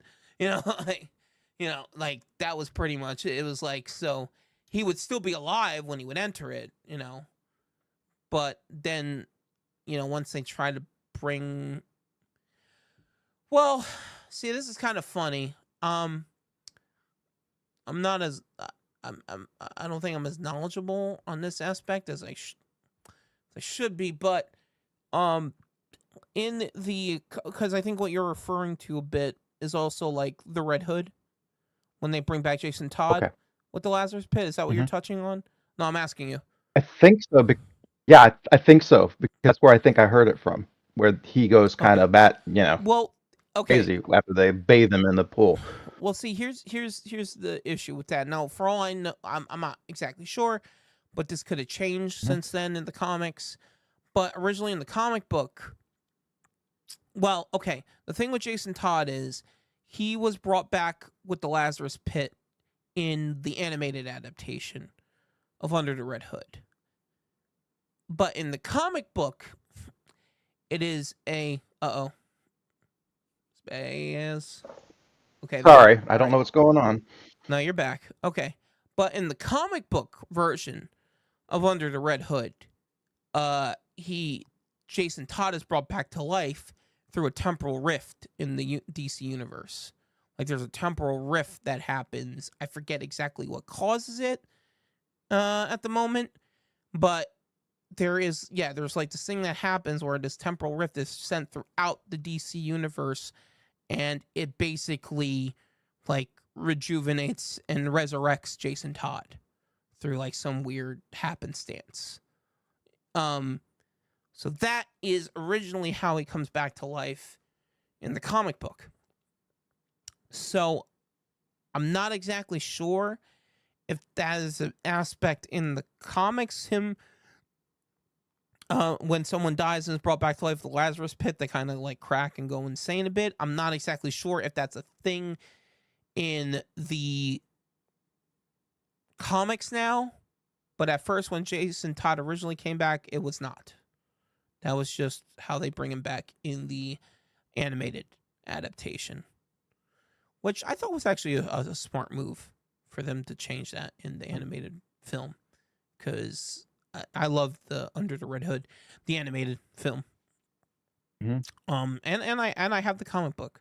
Like I love the comic book as well in its own right, but I like that they changed that in the movie. I like that they just made it be the Lazarus Pit. It made more sense. Um, as far as like the movie went. Um, so yeah, that's yeah. I hope I at least answered your question a little bit Yeah, there. I just did. Yeah, I just don't know where that came from. I was like, wait a right. minute, doesn't it make you insane the more you go into it? And maybe it was if you come back from dead. That's probably what it was.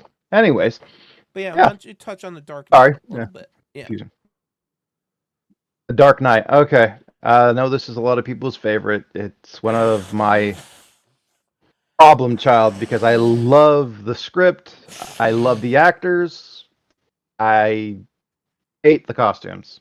I absolutely loathe all the costumes in the movie. I think the costumes are crap. I I don't like any of the costumes. My least favorite is Heath Ledger's Joker. I really don't like his costume. I know what Right. they were going for. I know that they wanted to make him look edgy and Yeah. unstable. Right. I understand all Yeah. that, but oh my God, he looks like a slob. I'm Yeah. sorry, Yeah. he Yeah. looks like a slob. No, he does. He really does. Um, Mhm.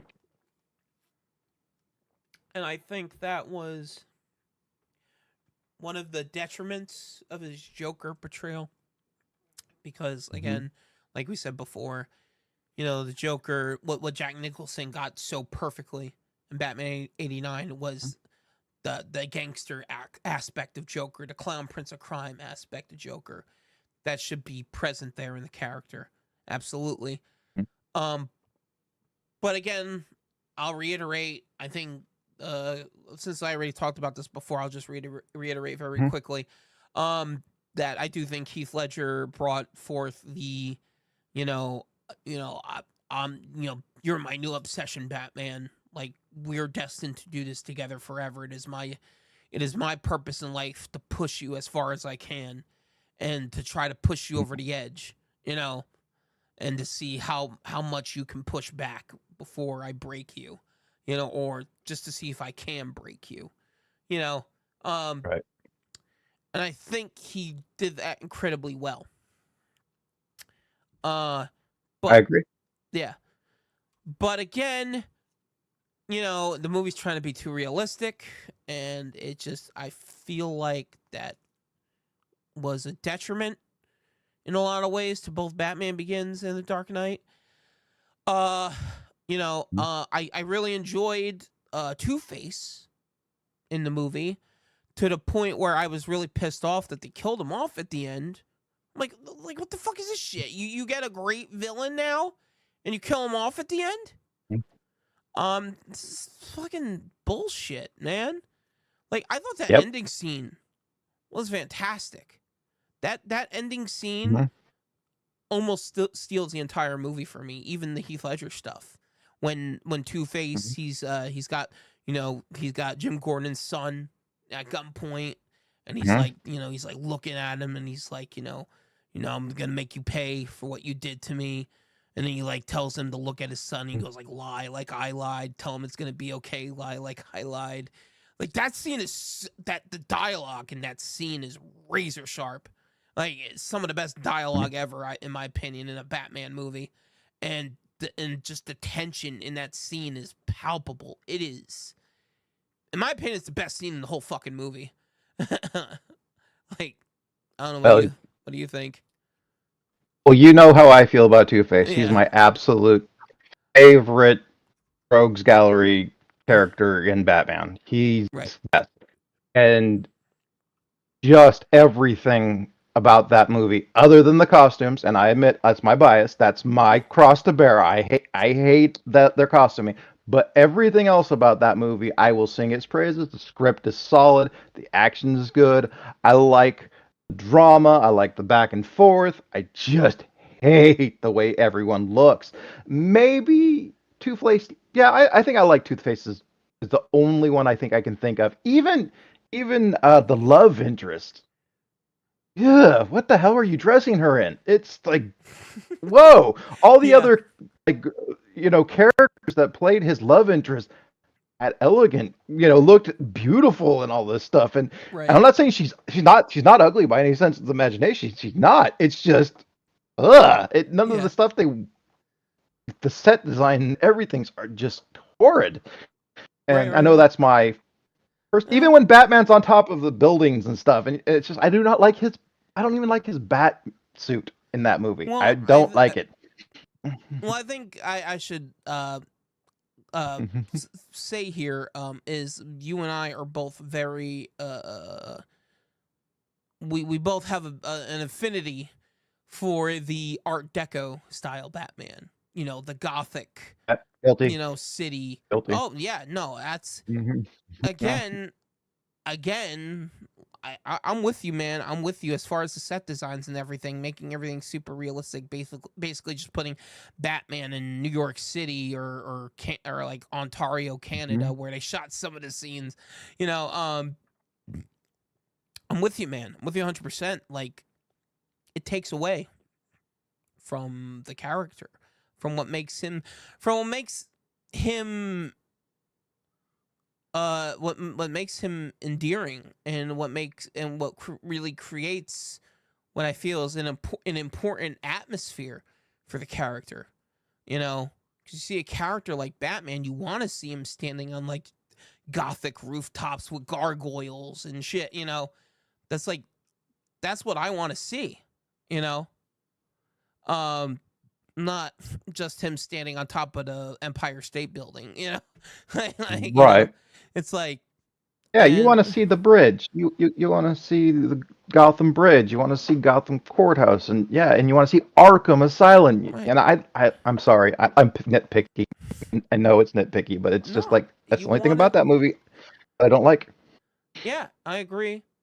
Because again, they just wanted to make it more realistic, and they took Mhm. they lose a lot in translation for that, in my opinion. Um, and yeah, I think anything else you'd like to add about the Dark Knight?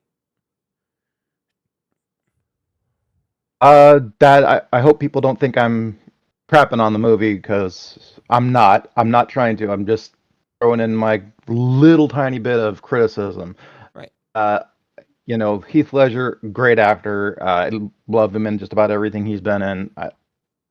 Yeah, the cast is solid. I have nothing but respect for all of them. But whoever like did this, yeah, Yeah. No, that's I hear about you. it.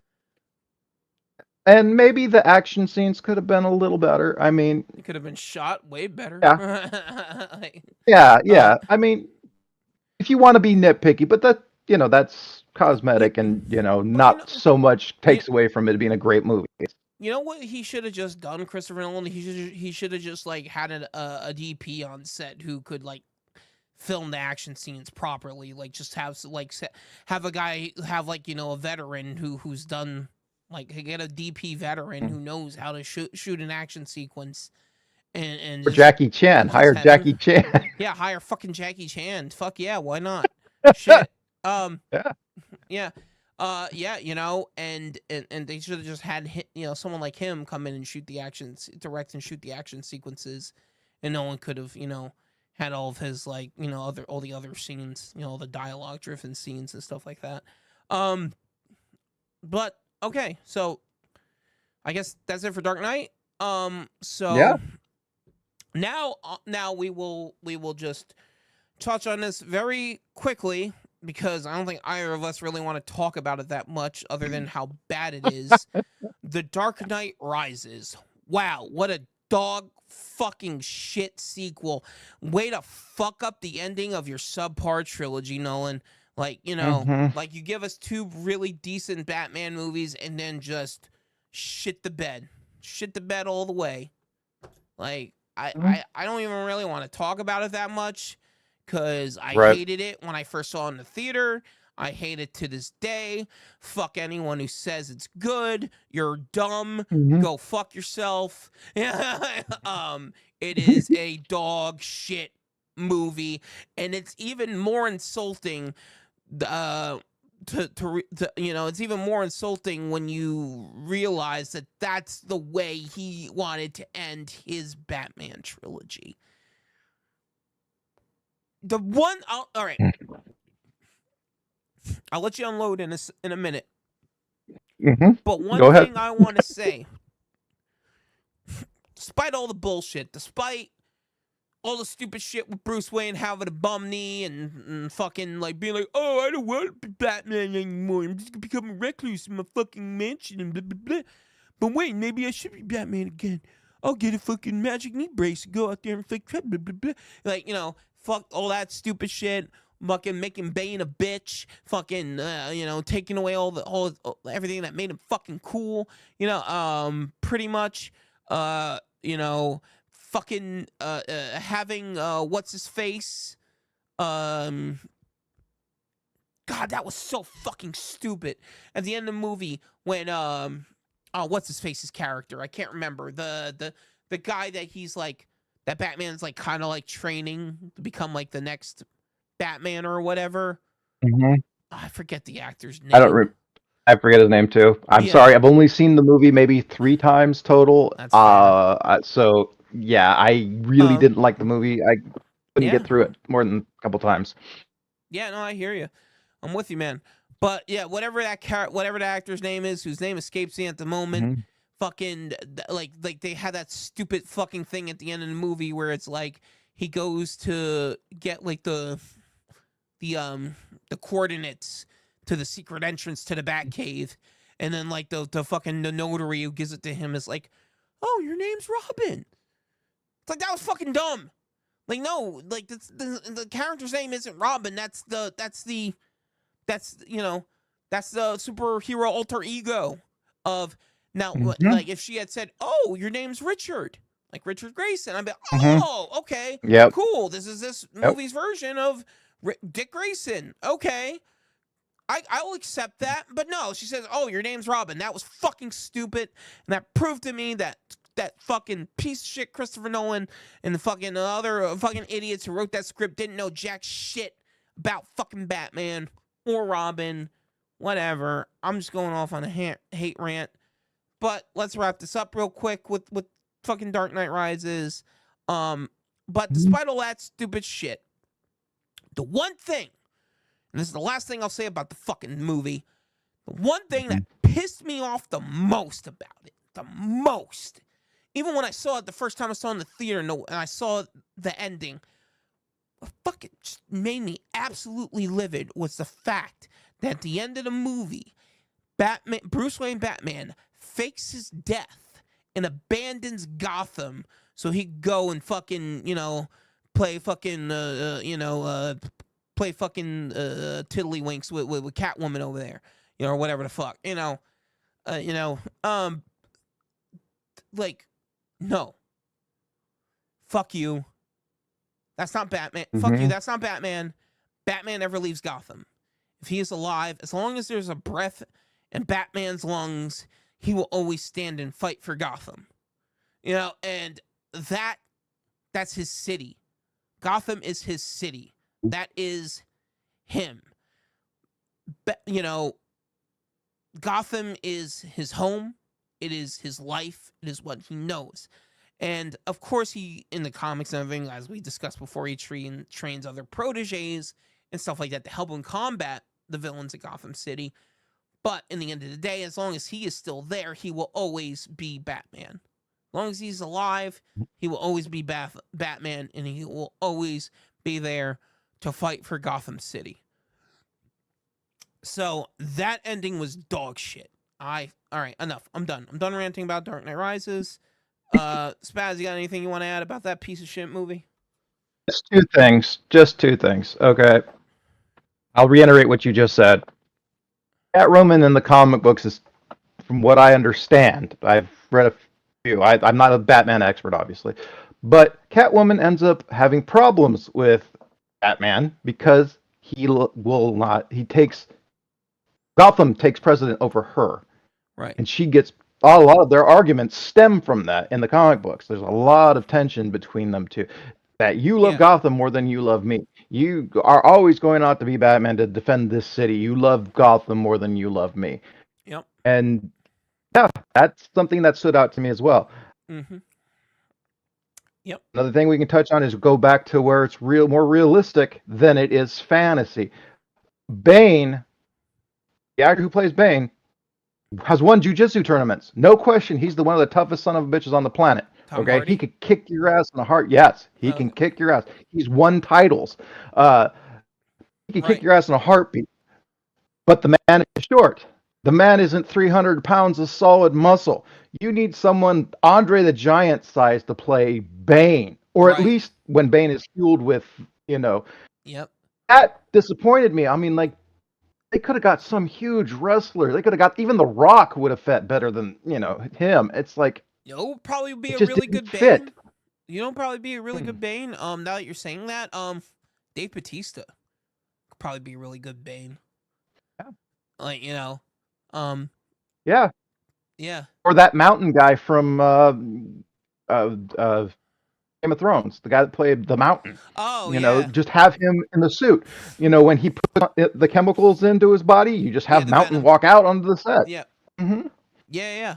Which again, I thought that was also a dumb thing that they took away from him in the Dark Knight Rises. The Hmm. Venom that he uses to, like, Hmm. become Hmm. Bane, get all big and bulky and shit. And That was, they made him semi-stupid in the movie. I mean, he's a yeah, brilliant strategist. He yeah, outsmarts Batman on a yep. constant basis. So why? Why? It's just I don't get it. I mean, And obviously it's nerd rage, whatever, but only to get shot by the guns on the bats the bat motorcycle. I forget what the fuck they call it in the movie. Mhm, The bat cycle. By Catwoman. Only to get shot like a bitch, mhm. like off camera by Catwoman. That was that. I was like, fuck you, movie. And I don't even think people that they chose to the person that they chose to play Catwoman did a very good job. I just don't think she fit, and I Yeah, Catwoman to me is dangerous looking. I don't know, Michelle Pfeiffer could tap into that. You know, she yeah, got that dangerous aspect to it. yeah, absolutely. Yeah. Alrighty then. So moving along now. Um, we get to the and I think we could go through these pretty quickly. Hmm. The Snyderverse movies with Hmm. Ben Affleck's Batman, which to this date is still, I don't care what anyone says, I don't care what anyone thinks. You don't know jack shit about Batman. You don't know jack shit about the comics. If you don't see how great Ben Affleck's portrayal of him was, because Hmm. to this day, in my opinion, as far as the live action iterations of Batman go, Ben Affleck is the most comic book accurate Batman we've gotten on screen, like, to this date. I agree. He Um, has the look. He looks like a freaking superhero. I mean, yep, I'm sorry that you guys like the smaller guys that you know. yeah, But it's fantasy, you know. You want the guy that's tall, has a square chin, and you know looks like he could beat the snot out of the Hulk. You know, right. I don't No, know. he had the look, he had the height. He looked the fucking the suit they made for him Mhm. was fantastic. Um, Wasn't wasn't that based off of The Dark Knight Returns, Frank Pike Miller. Turns? Yeah, Batman. Yep. Mhm. Yeah, it was. Mike Yep. Miller's Batman. Yep. Because I had the shorter, ears, Mhm. on the top of the cowl, just like in his version. Um, yeah. Uh, Now, since he never actually got his solo Batman movie and was just always part of, like, he's in, Batman. He's in, Batman v Superman. He's in the Justice League, Mhm. and the Flash, I believe. Oh, that's right. He has a brief cameo in the first Yep. Suicide I think Squad all the movie. Batmans had the And, well, I'm saying he cameo in has the Flash, right? he has a brief cameo in the first Suicide Squad movie. That as well Oh, okay. as Hmm. Batman, as his Batman. Um, and you know, for all of the flaws that those movies had, there was still a lot there that they were taking from the source material that was cool to see. Um, like, and like again, like in Batman v Superman, we get to see, the post death of Jason Todd Batman, the gritty, angry, over the edge Batman who is fighting criminals but doesn't really care much for the well-being of them. Like, he's not gonna, I guess, technically go out of his way to kill someone, but he's also not gonna do too much to save them either. If a henchman or villain, whatever, gets caught in the crossfire, it's like, oh well. You know, so uh I guess I'll say this real quick. I I can understand why people weren't open to that Batman. At least the masses, the mass audiences weren't open to that version of Batman yet. Because again, the main version of Batman they knew was the Christopher Nolan Batman. That at the time was the big, well known Batman. For a lot of people, that's their Batman. That's the version of Batman they recognize and know and love. So when we finally got a Batman, a live action Batman that, you know, us, the comic book nerds, have been waiting for, you know, since we're the minority here, as far as like the mass movie going audience is concerned. You know, yeah, we're in the minority. You know, people just, you know, the ordinary masses, they don't know shit about the source material. You know, they don't really know anything about the comics.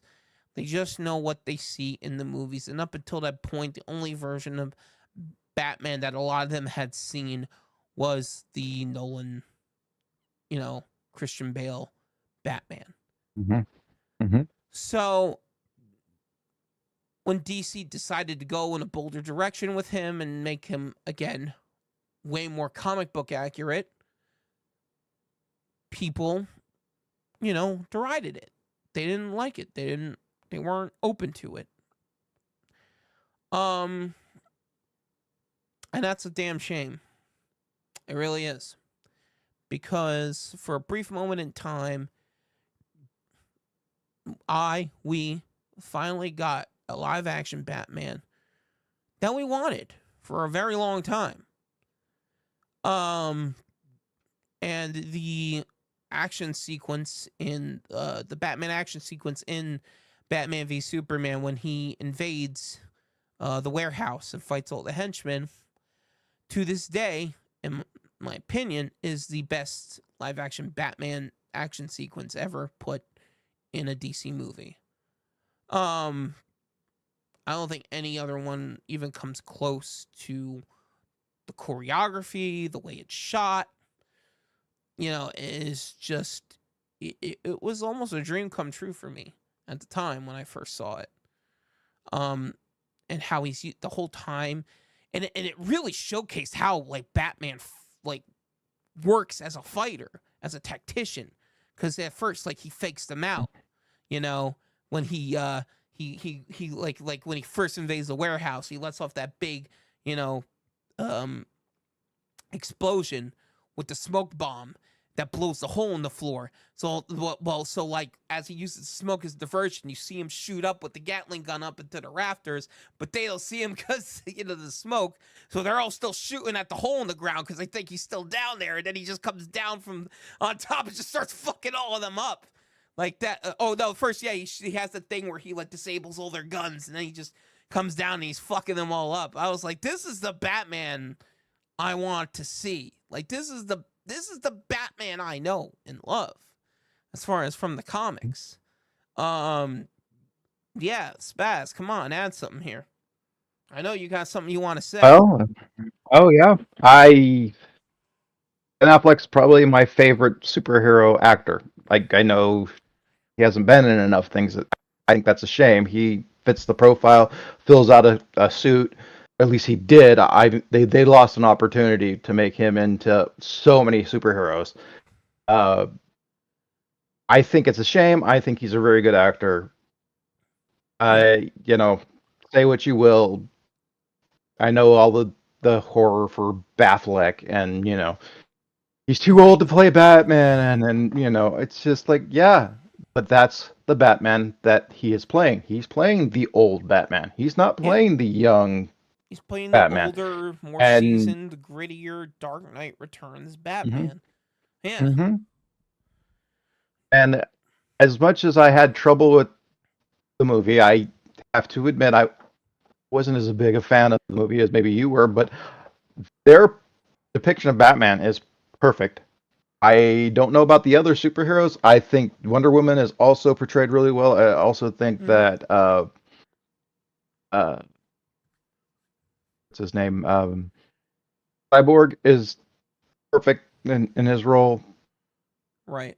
Sure. Not so sure about Superman. I mean, I guess, but then again, I grew up with one of the best Supermans of all time. So it's kind of Fair hard enough. to root for someone when you have the best and then you have someone that's good, Right. Um, Right. mhm. Well, I feel like we've almost got Henry Cavill to be that Superman.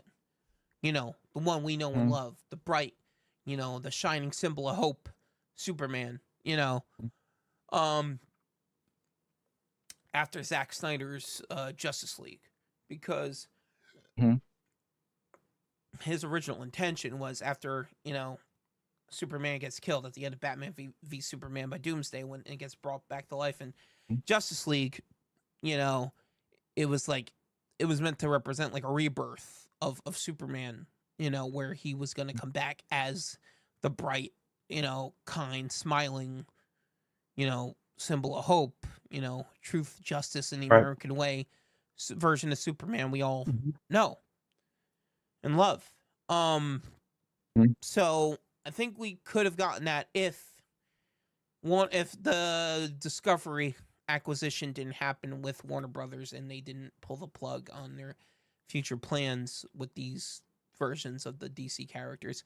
Because originally they wanted to continue. They were going to use the Flash movie as a way to do like a soft reboot of their DCEU, where they were going to keep all the stuff that worked and get rid of all the stuff that didn't. Like they still wanted to keep Ben Affleck on as Batman. They still wanted to keep Henry Cavill on as Superman, but have him play the brighter version of Superman. They still wanted to keep Gal Gadot as Wonder Woman and all this stuff, but they just wanted to get rid of like the Zack Snyder take on it. They wanted to go back to the more accurate roots from the comics. Uh, you know, but yeah, like we know that as we know that did not happen. And the final time we get to see Ben Affleck's Batman is unfortunately in the Flash movie, which is also the last time we get to see Michael Keaton's Batman. Unfortunately. So we get the two best versions of Batman, of live action Batman in the same movie, which is pretty cool when you think about it. It's pretty cool to think that we get Ben Affleck's Batman and Michael Keaton's Batman in the same movie. And in my opinion, that's the only reason to watch the Flash movie. It's like, yeah. Yeah, that's the only reason I watched it. Yeah. So moving right along now, unless you got anything you would like to add. Nope. No, not really. I can't really.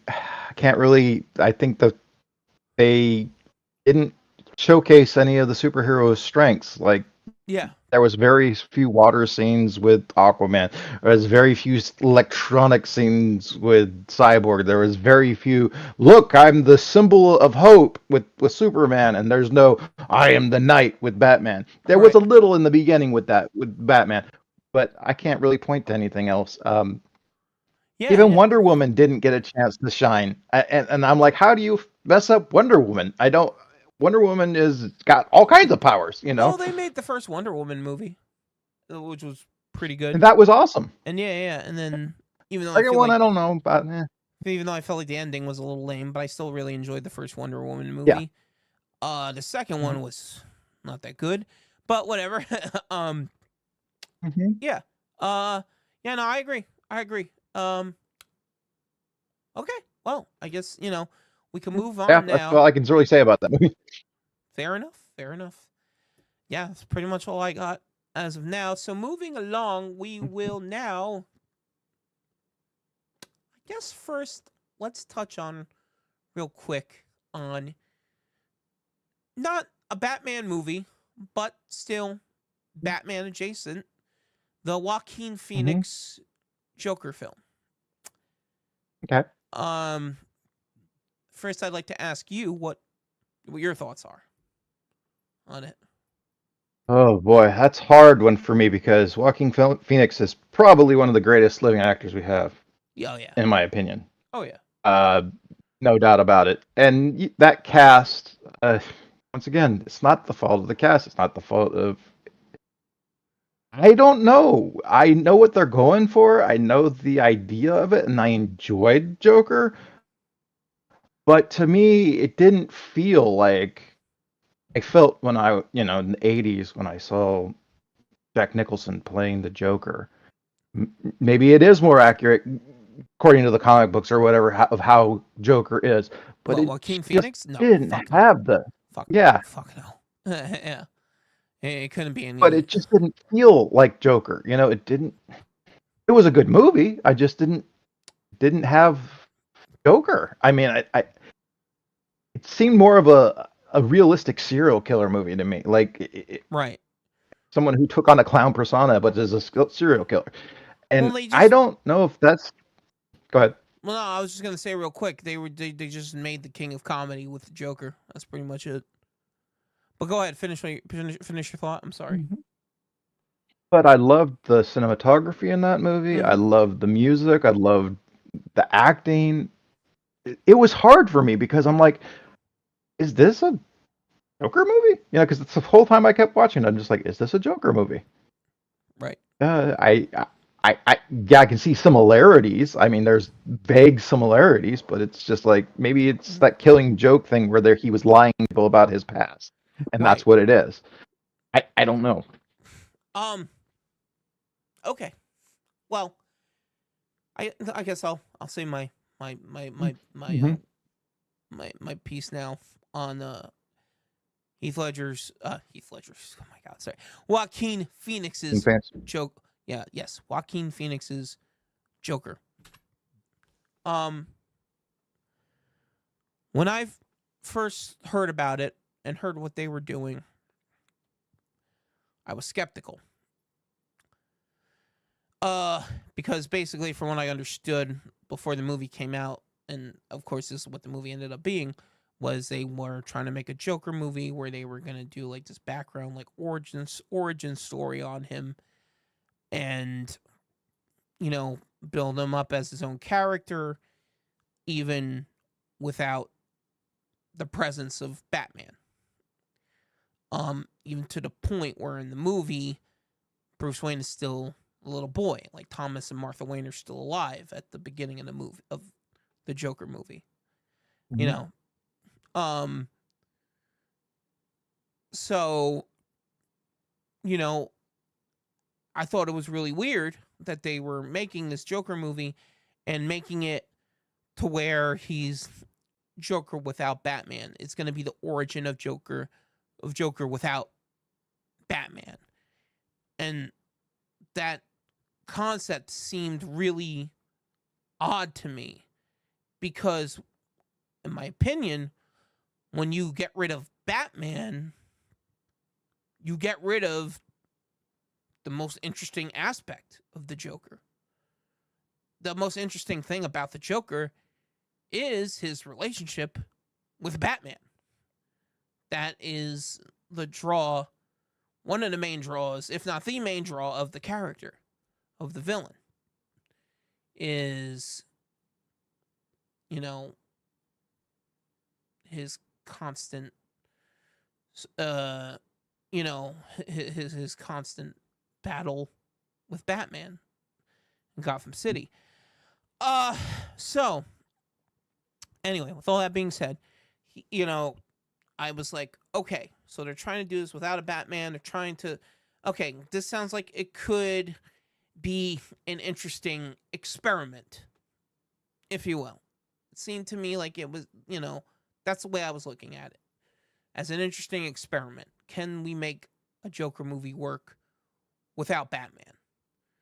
And I saw the movie, and the conclusion I came to after seeing it was kind of, you know, there are things in the movie that I really like, that I really enjoy. Like you said, Joaquin Phoenix is one of the best living actors. You know, if is one, yeah, one of the best living actors, in modern cinema, and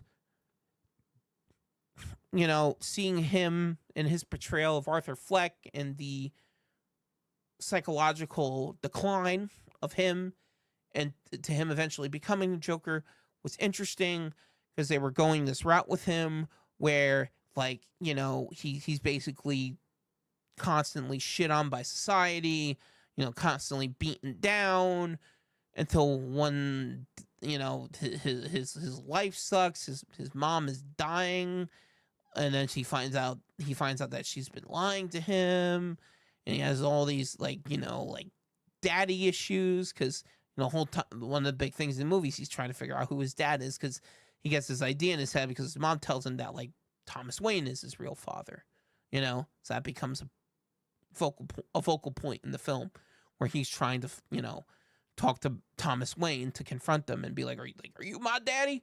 You know, like, you know, you know, so, like, you know, so, again, I also thought that was kind of weird, but also kind of interesting. Um, so, you know, and again, I thought that some of the scenes with him were great.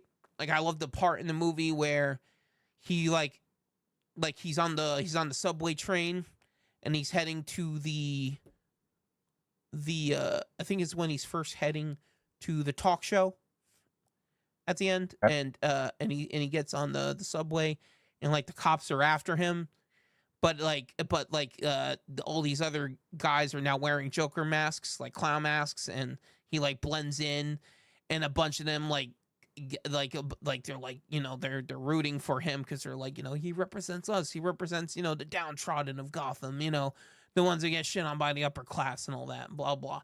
And he sort of becomes like this symbol of like almost like a symbol of vigilante justice in his own right in the movie. Mhm.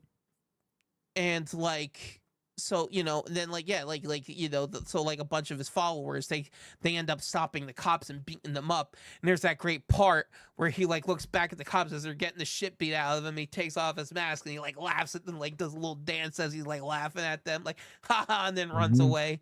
Like, I thought that was great. Like, there's Mhm. parts in the movie I thought were cool and like fun, but once we get to the end of it all, um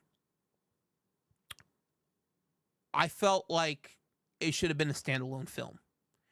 There shouldn't be a sequel. I feel like it works perfect as a standalone film. I feel like it should have just been like, okay, we wanted to see if we could make a Joker movie like this. We attempted it. You know, we've basically succeeded. You know, the movie made a shit ton of money, you know, Mhm. but of course, since it made a shit ton of money, there's got to be a sequel.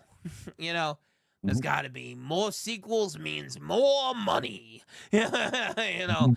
so like, so I feel like this new Joker movie coming out with which is the sequel to it, with with Joaquin Phoenix and Lady Gaga playing Mhm. Harley Quinn now in the film.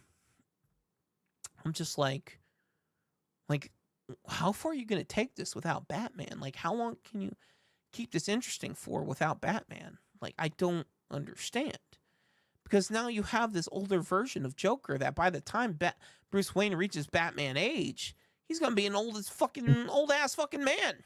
Like, he's Right. gonna be any threat. He's gonna be sitting in a fucking wheelchair in a retirement home. Fucking Batman's gonna come breaking in through the fucking retirement home window. What are you doing, Mhm. Joker?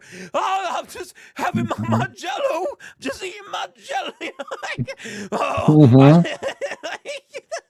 like, what do they expect to do now with this version of Joker, you know? So I know I'm probably in the minority here, and I know I am. I'm not looking forward to the sequel. I'm not gonna be rushing out to see it. I may eventually watch it when it comes out on like streaming or whatever, but I'm really not looking forward to the Joker sequel, right? The Joaquin Phoenix Joker sequel right now. Also, I heard that it's going to be a musical, which I think is kind of dumb to do that with a Joker movie. But like, yeah, yeah, and I know how much you love musicals. Who knows, man? Yeah, Who yeah, knows? You got Lady Gaga in there, and people yeah, love her, and she can sing. So who sure. knows? Yeah, who knows? But I will not be rushing out to the theater to see it. No video for me. Yeah, yeah, yeah, same. Anything else you would like to add? Well, the only thing I can think of that would make maybe it would probably make it really piss off a lot of viewers and stuff. But what if they had an idea for a new Joker actor, Okay. and Right. you at the very end of this movie, Yeah. you have him wake up in his cell and say, "And that's my story," because that was what happens in The Killing Joke, because he's Right. telling this And story. yeah, no, and I'm really glad you said that because you just reminded me of another point I wanted to make real quick about the Joaquin Phoenix Joker movie. Um, sorry, indigestion. Again, I think that that was one of the things that really pissed me off about it being a Joker origin movie. Is again one of the coolest things about Joker is you don't know his fucking origin. You don't know what the fuck it is. He always makes shit up. You never know what his real background is. Mhm. Again, going back real quick to The Dark Knight. Again, that was another aspect of the Heath Ledger's Joker I really loved. That I thought he did incredibly well in the movie. How he constantly kept changing his story, and then just would make a joke about it at the end. Because I'm like, that's Joker. That's the fucking Joker. Like he so again, yeah, like I said, making a Joker origin movie is kind of dumb because you're basically destroying one of the best aspects of him is his mysterious background. Now I know they've gone on to write other origins for Jokers and stuff in the comics, and a lot of stuff has been done really well in the comics. I'm not saying it hasn't been. I've enjoyed a lot of those stories, but I'm saying I think overall the Joker is at his best when he has a sense of mystery behind him.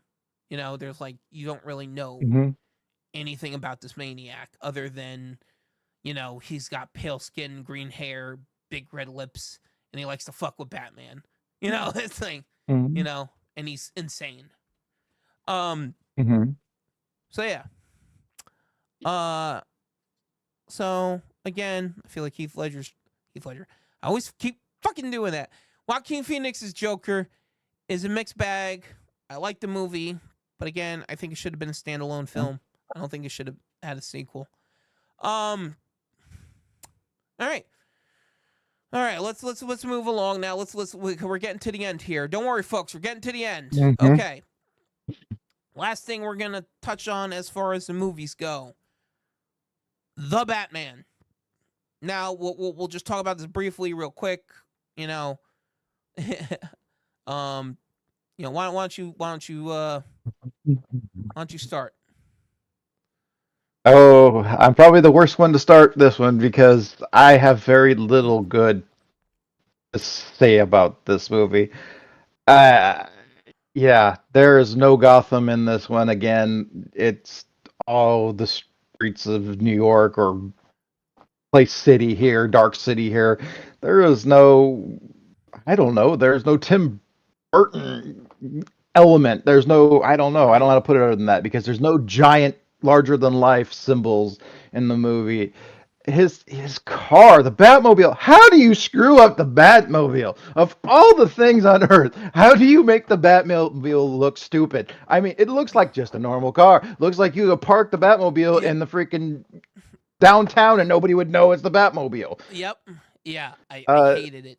I hated all the designs as well. Yep. Yeah. Yeah. Costuming is it's going back again. You guys are trying to make it gritty, and it's not that it's a comic book. It's a comic book. Come on. It's a comic book. Make it Yep. pretty so people can enjoy it. It's pretty. Or yeah, You or know, yeah, make I it gothic. Yeah, exactly. And you know what? yeah, I don't make it Gotham at least. If it's Yeah, gonna make and dark. that Yeah, and that was one of the things I was hearing about the movie before I saw it was, oh, like they actually go back to like a more gothic like setting of Gotham and stuff like this. And I'm watching the movie and I'm like, okay, maybe a little bit, but not to the extent that I want it, you know. And yeah, what else? Sorry, I didn't mean to cut you off. Go ahead. no, I like the idea.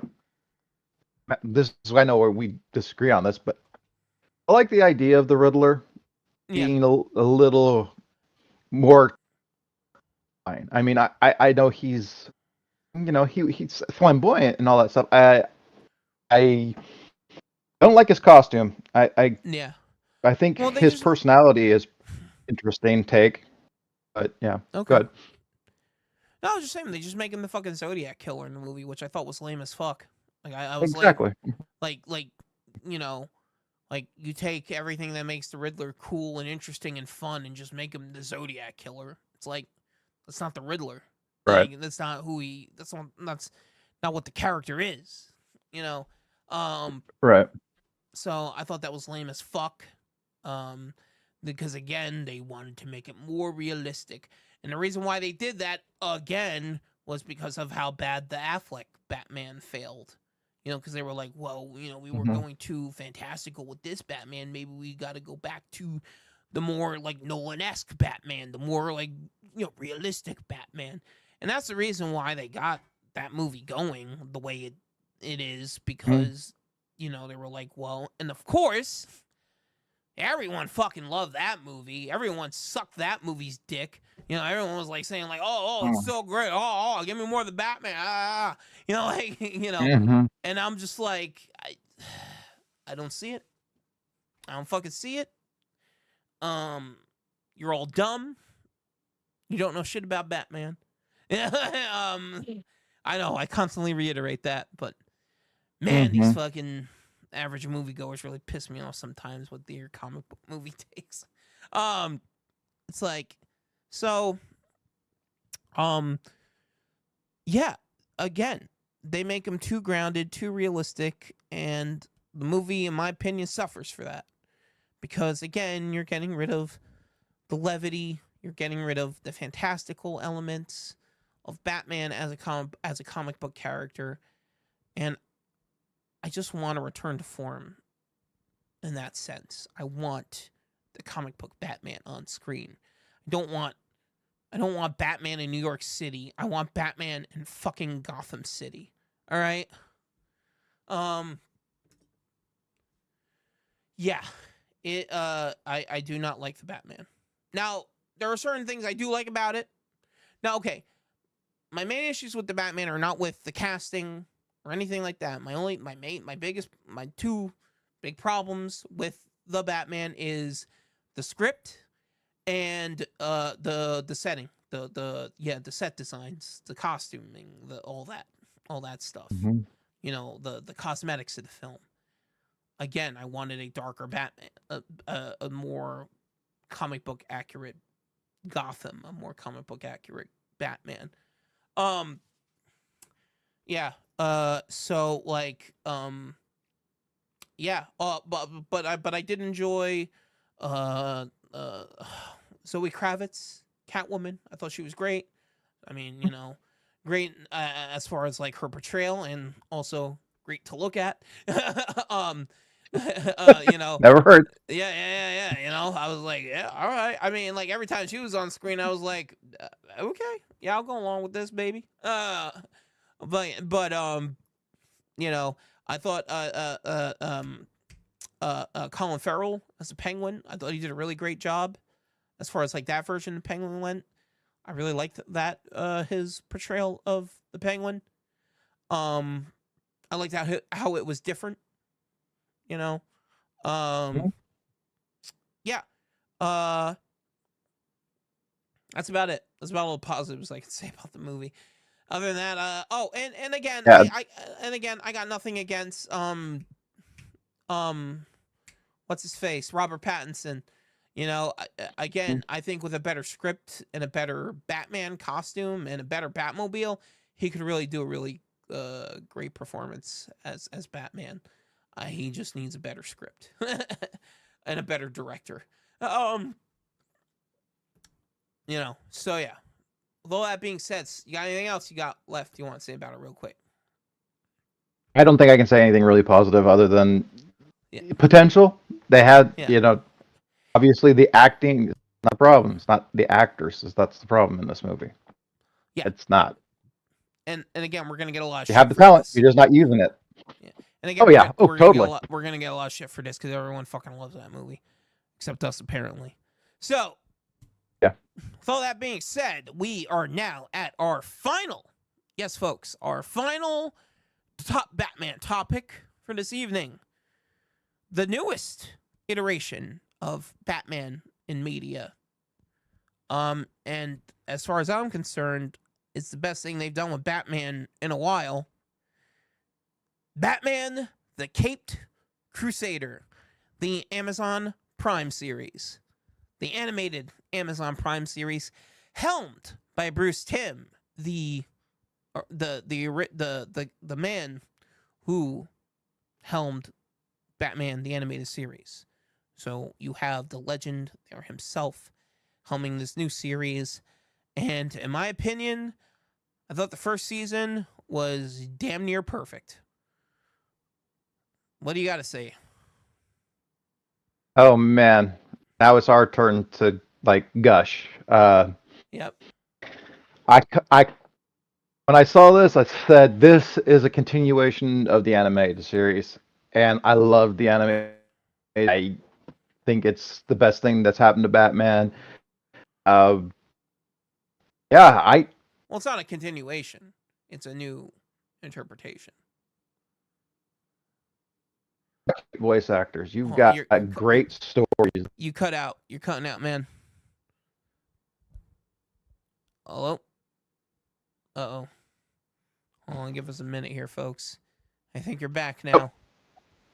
Okay, sorry about that. Mm-hmm. All right. So yeah, like I said, time to gush. This is got all the best actors, voice actors you could want. Stories are the best. I just I can't think of one of them that is weak. Like I liked every single episode of the first season so far. I haven't. The only thing that I can say that is nitpick again, just me. They killed off my favorite freaking villain at the end of the season, and it's why do you do this to me? All right, well, spoilers, because yeah, we're gonna get into spoilers here, because fuck it, you know, if we're gonna have a full discussion about it, yeah. Mm-hmm. Well, as you know, as you saw, they incorporated a fantastical element into this version of Batman as well. So for all we know, Two-Face could potentially still come back in another season. Who knows? You know, it wouldn't be the first time, you know, a comic book character has died and come back. That's nowhere near going to be the first time a comic book character dies and comes back to life. You know, what's the first rule of comics? No character ever stays dead. Yeah. So, yeah, you know, it's yeah. Hold on. Do we have a chat here? Okay, I have no idea what that is.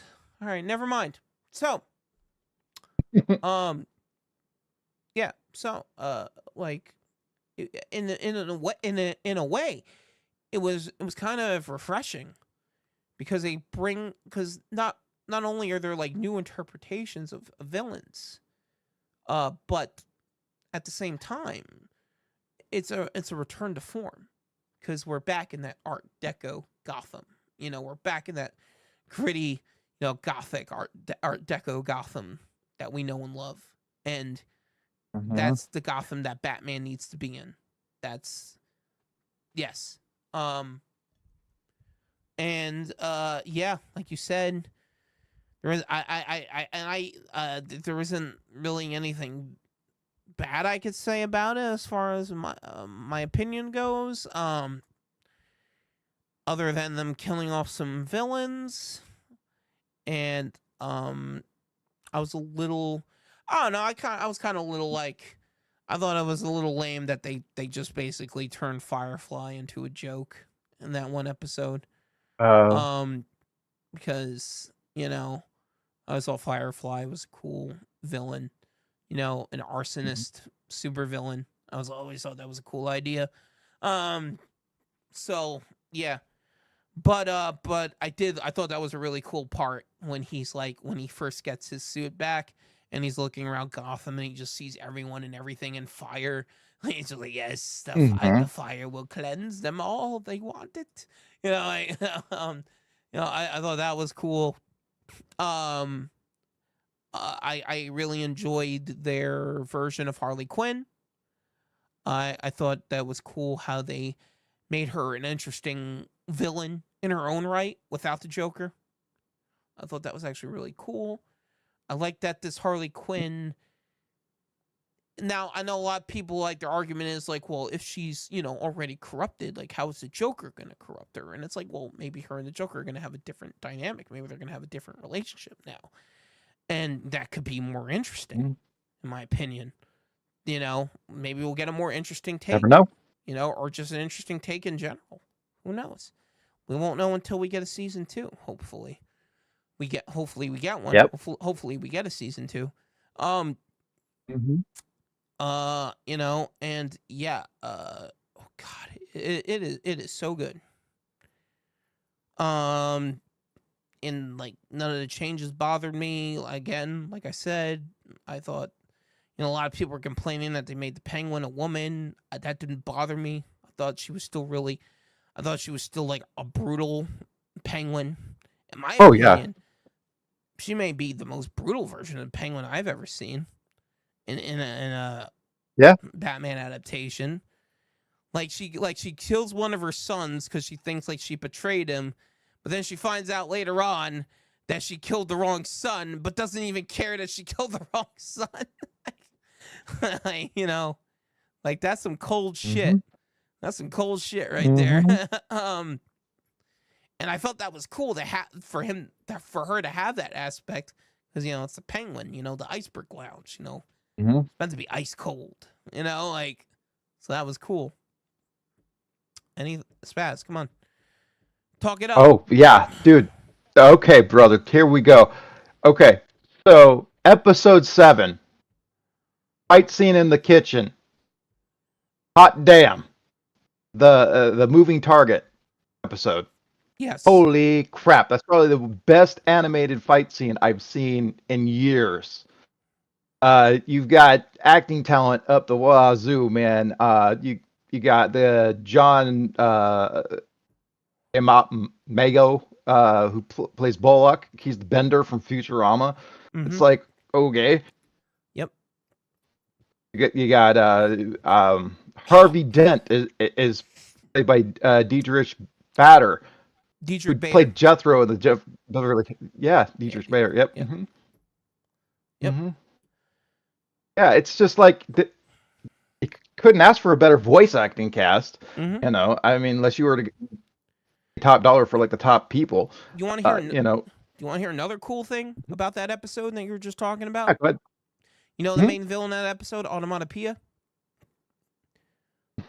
I never heard of that particular villain. No, but honestly. I'm saying you remember him from the episode. I'm saying, like, you remember the character from the episode where he wears the black mask with the bullseye. He's the guy with the circle on his face? Yes. Yep. Okay, here's an interesting thing about that character that I think you'll appreciate. Onomatopoeia was an original Batman villain created by Kevin Smith in his Batman comic book run. So as far as I know, this is the first time his villain has been used in an adaptation of Batman. As far as I know. So yeah, I thought that was pretty cool. I was like, wow, I bet Kevin Smith is freaking out right now that they used his villain in this new series. Yeah. So yeah, it's a fantastic show. Go watch it. We could keep talking about it all night, but easy. But I really want to I just want people to watch it and discover it for themselves and enjoy it for themselves. Because yeah, if you love Batman, watch it, and be open to the changes. Be open minded about it.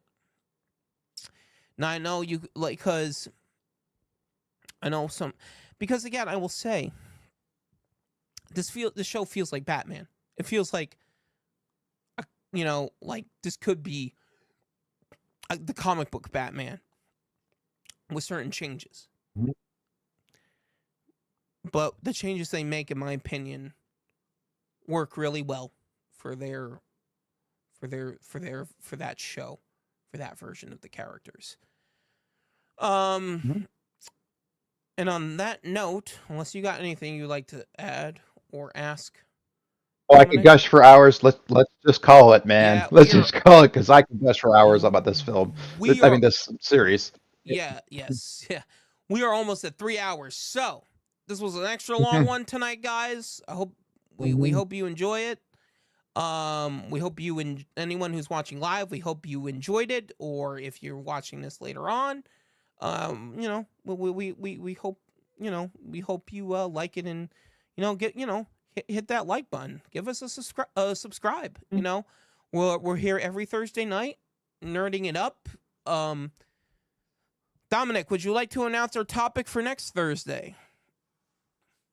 Oh, I think we're going with Kevin Smith, right? We're going Yeah, to be doing Kevin Smith, one of our favorite directors. Yeah, funny enough, yeah, I was just mentioning him about them incorporating one of his villains in the Batman Cape Crusader, or his original Batman villain. Yeah. Next week we're gonna be delving into his filmography and his career, and it should be a lot of fun. And we promise we'll try to not make it as long as tonight's episode. But again, when you have a character like Batman who has a long and rich history, and we barely even touched the surface of Batman. We could always do a second Batman episode. We've barely tapped the iceberg. We've barely even touched the peak of the peak of the iceberg. So, with all that being said, good night, everyone. For those of you who tuned in live, thank you for tuning in, and we will see you all next week. Same Josh, bye. same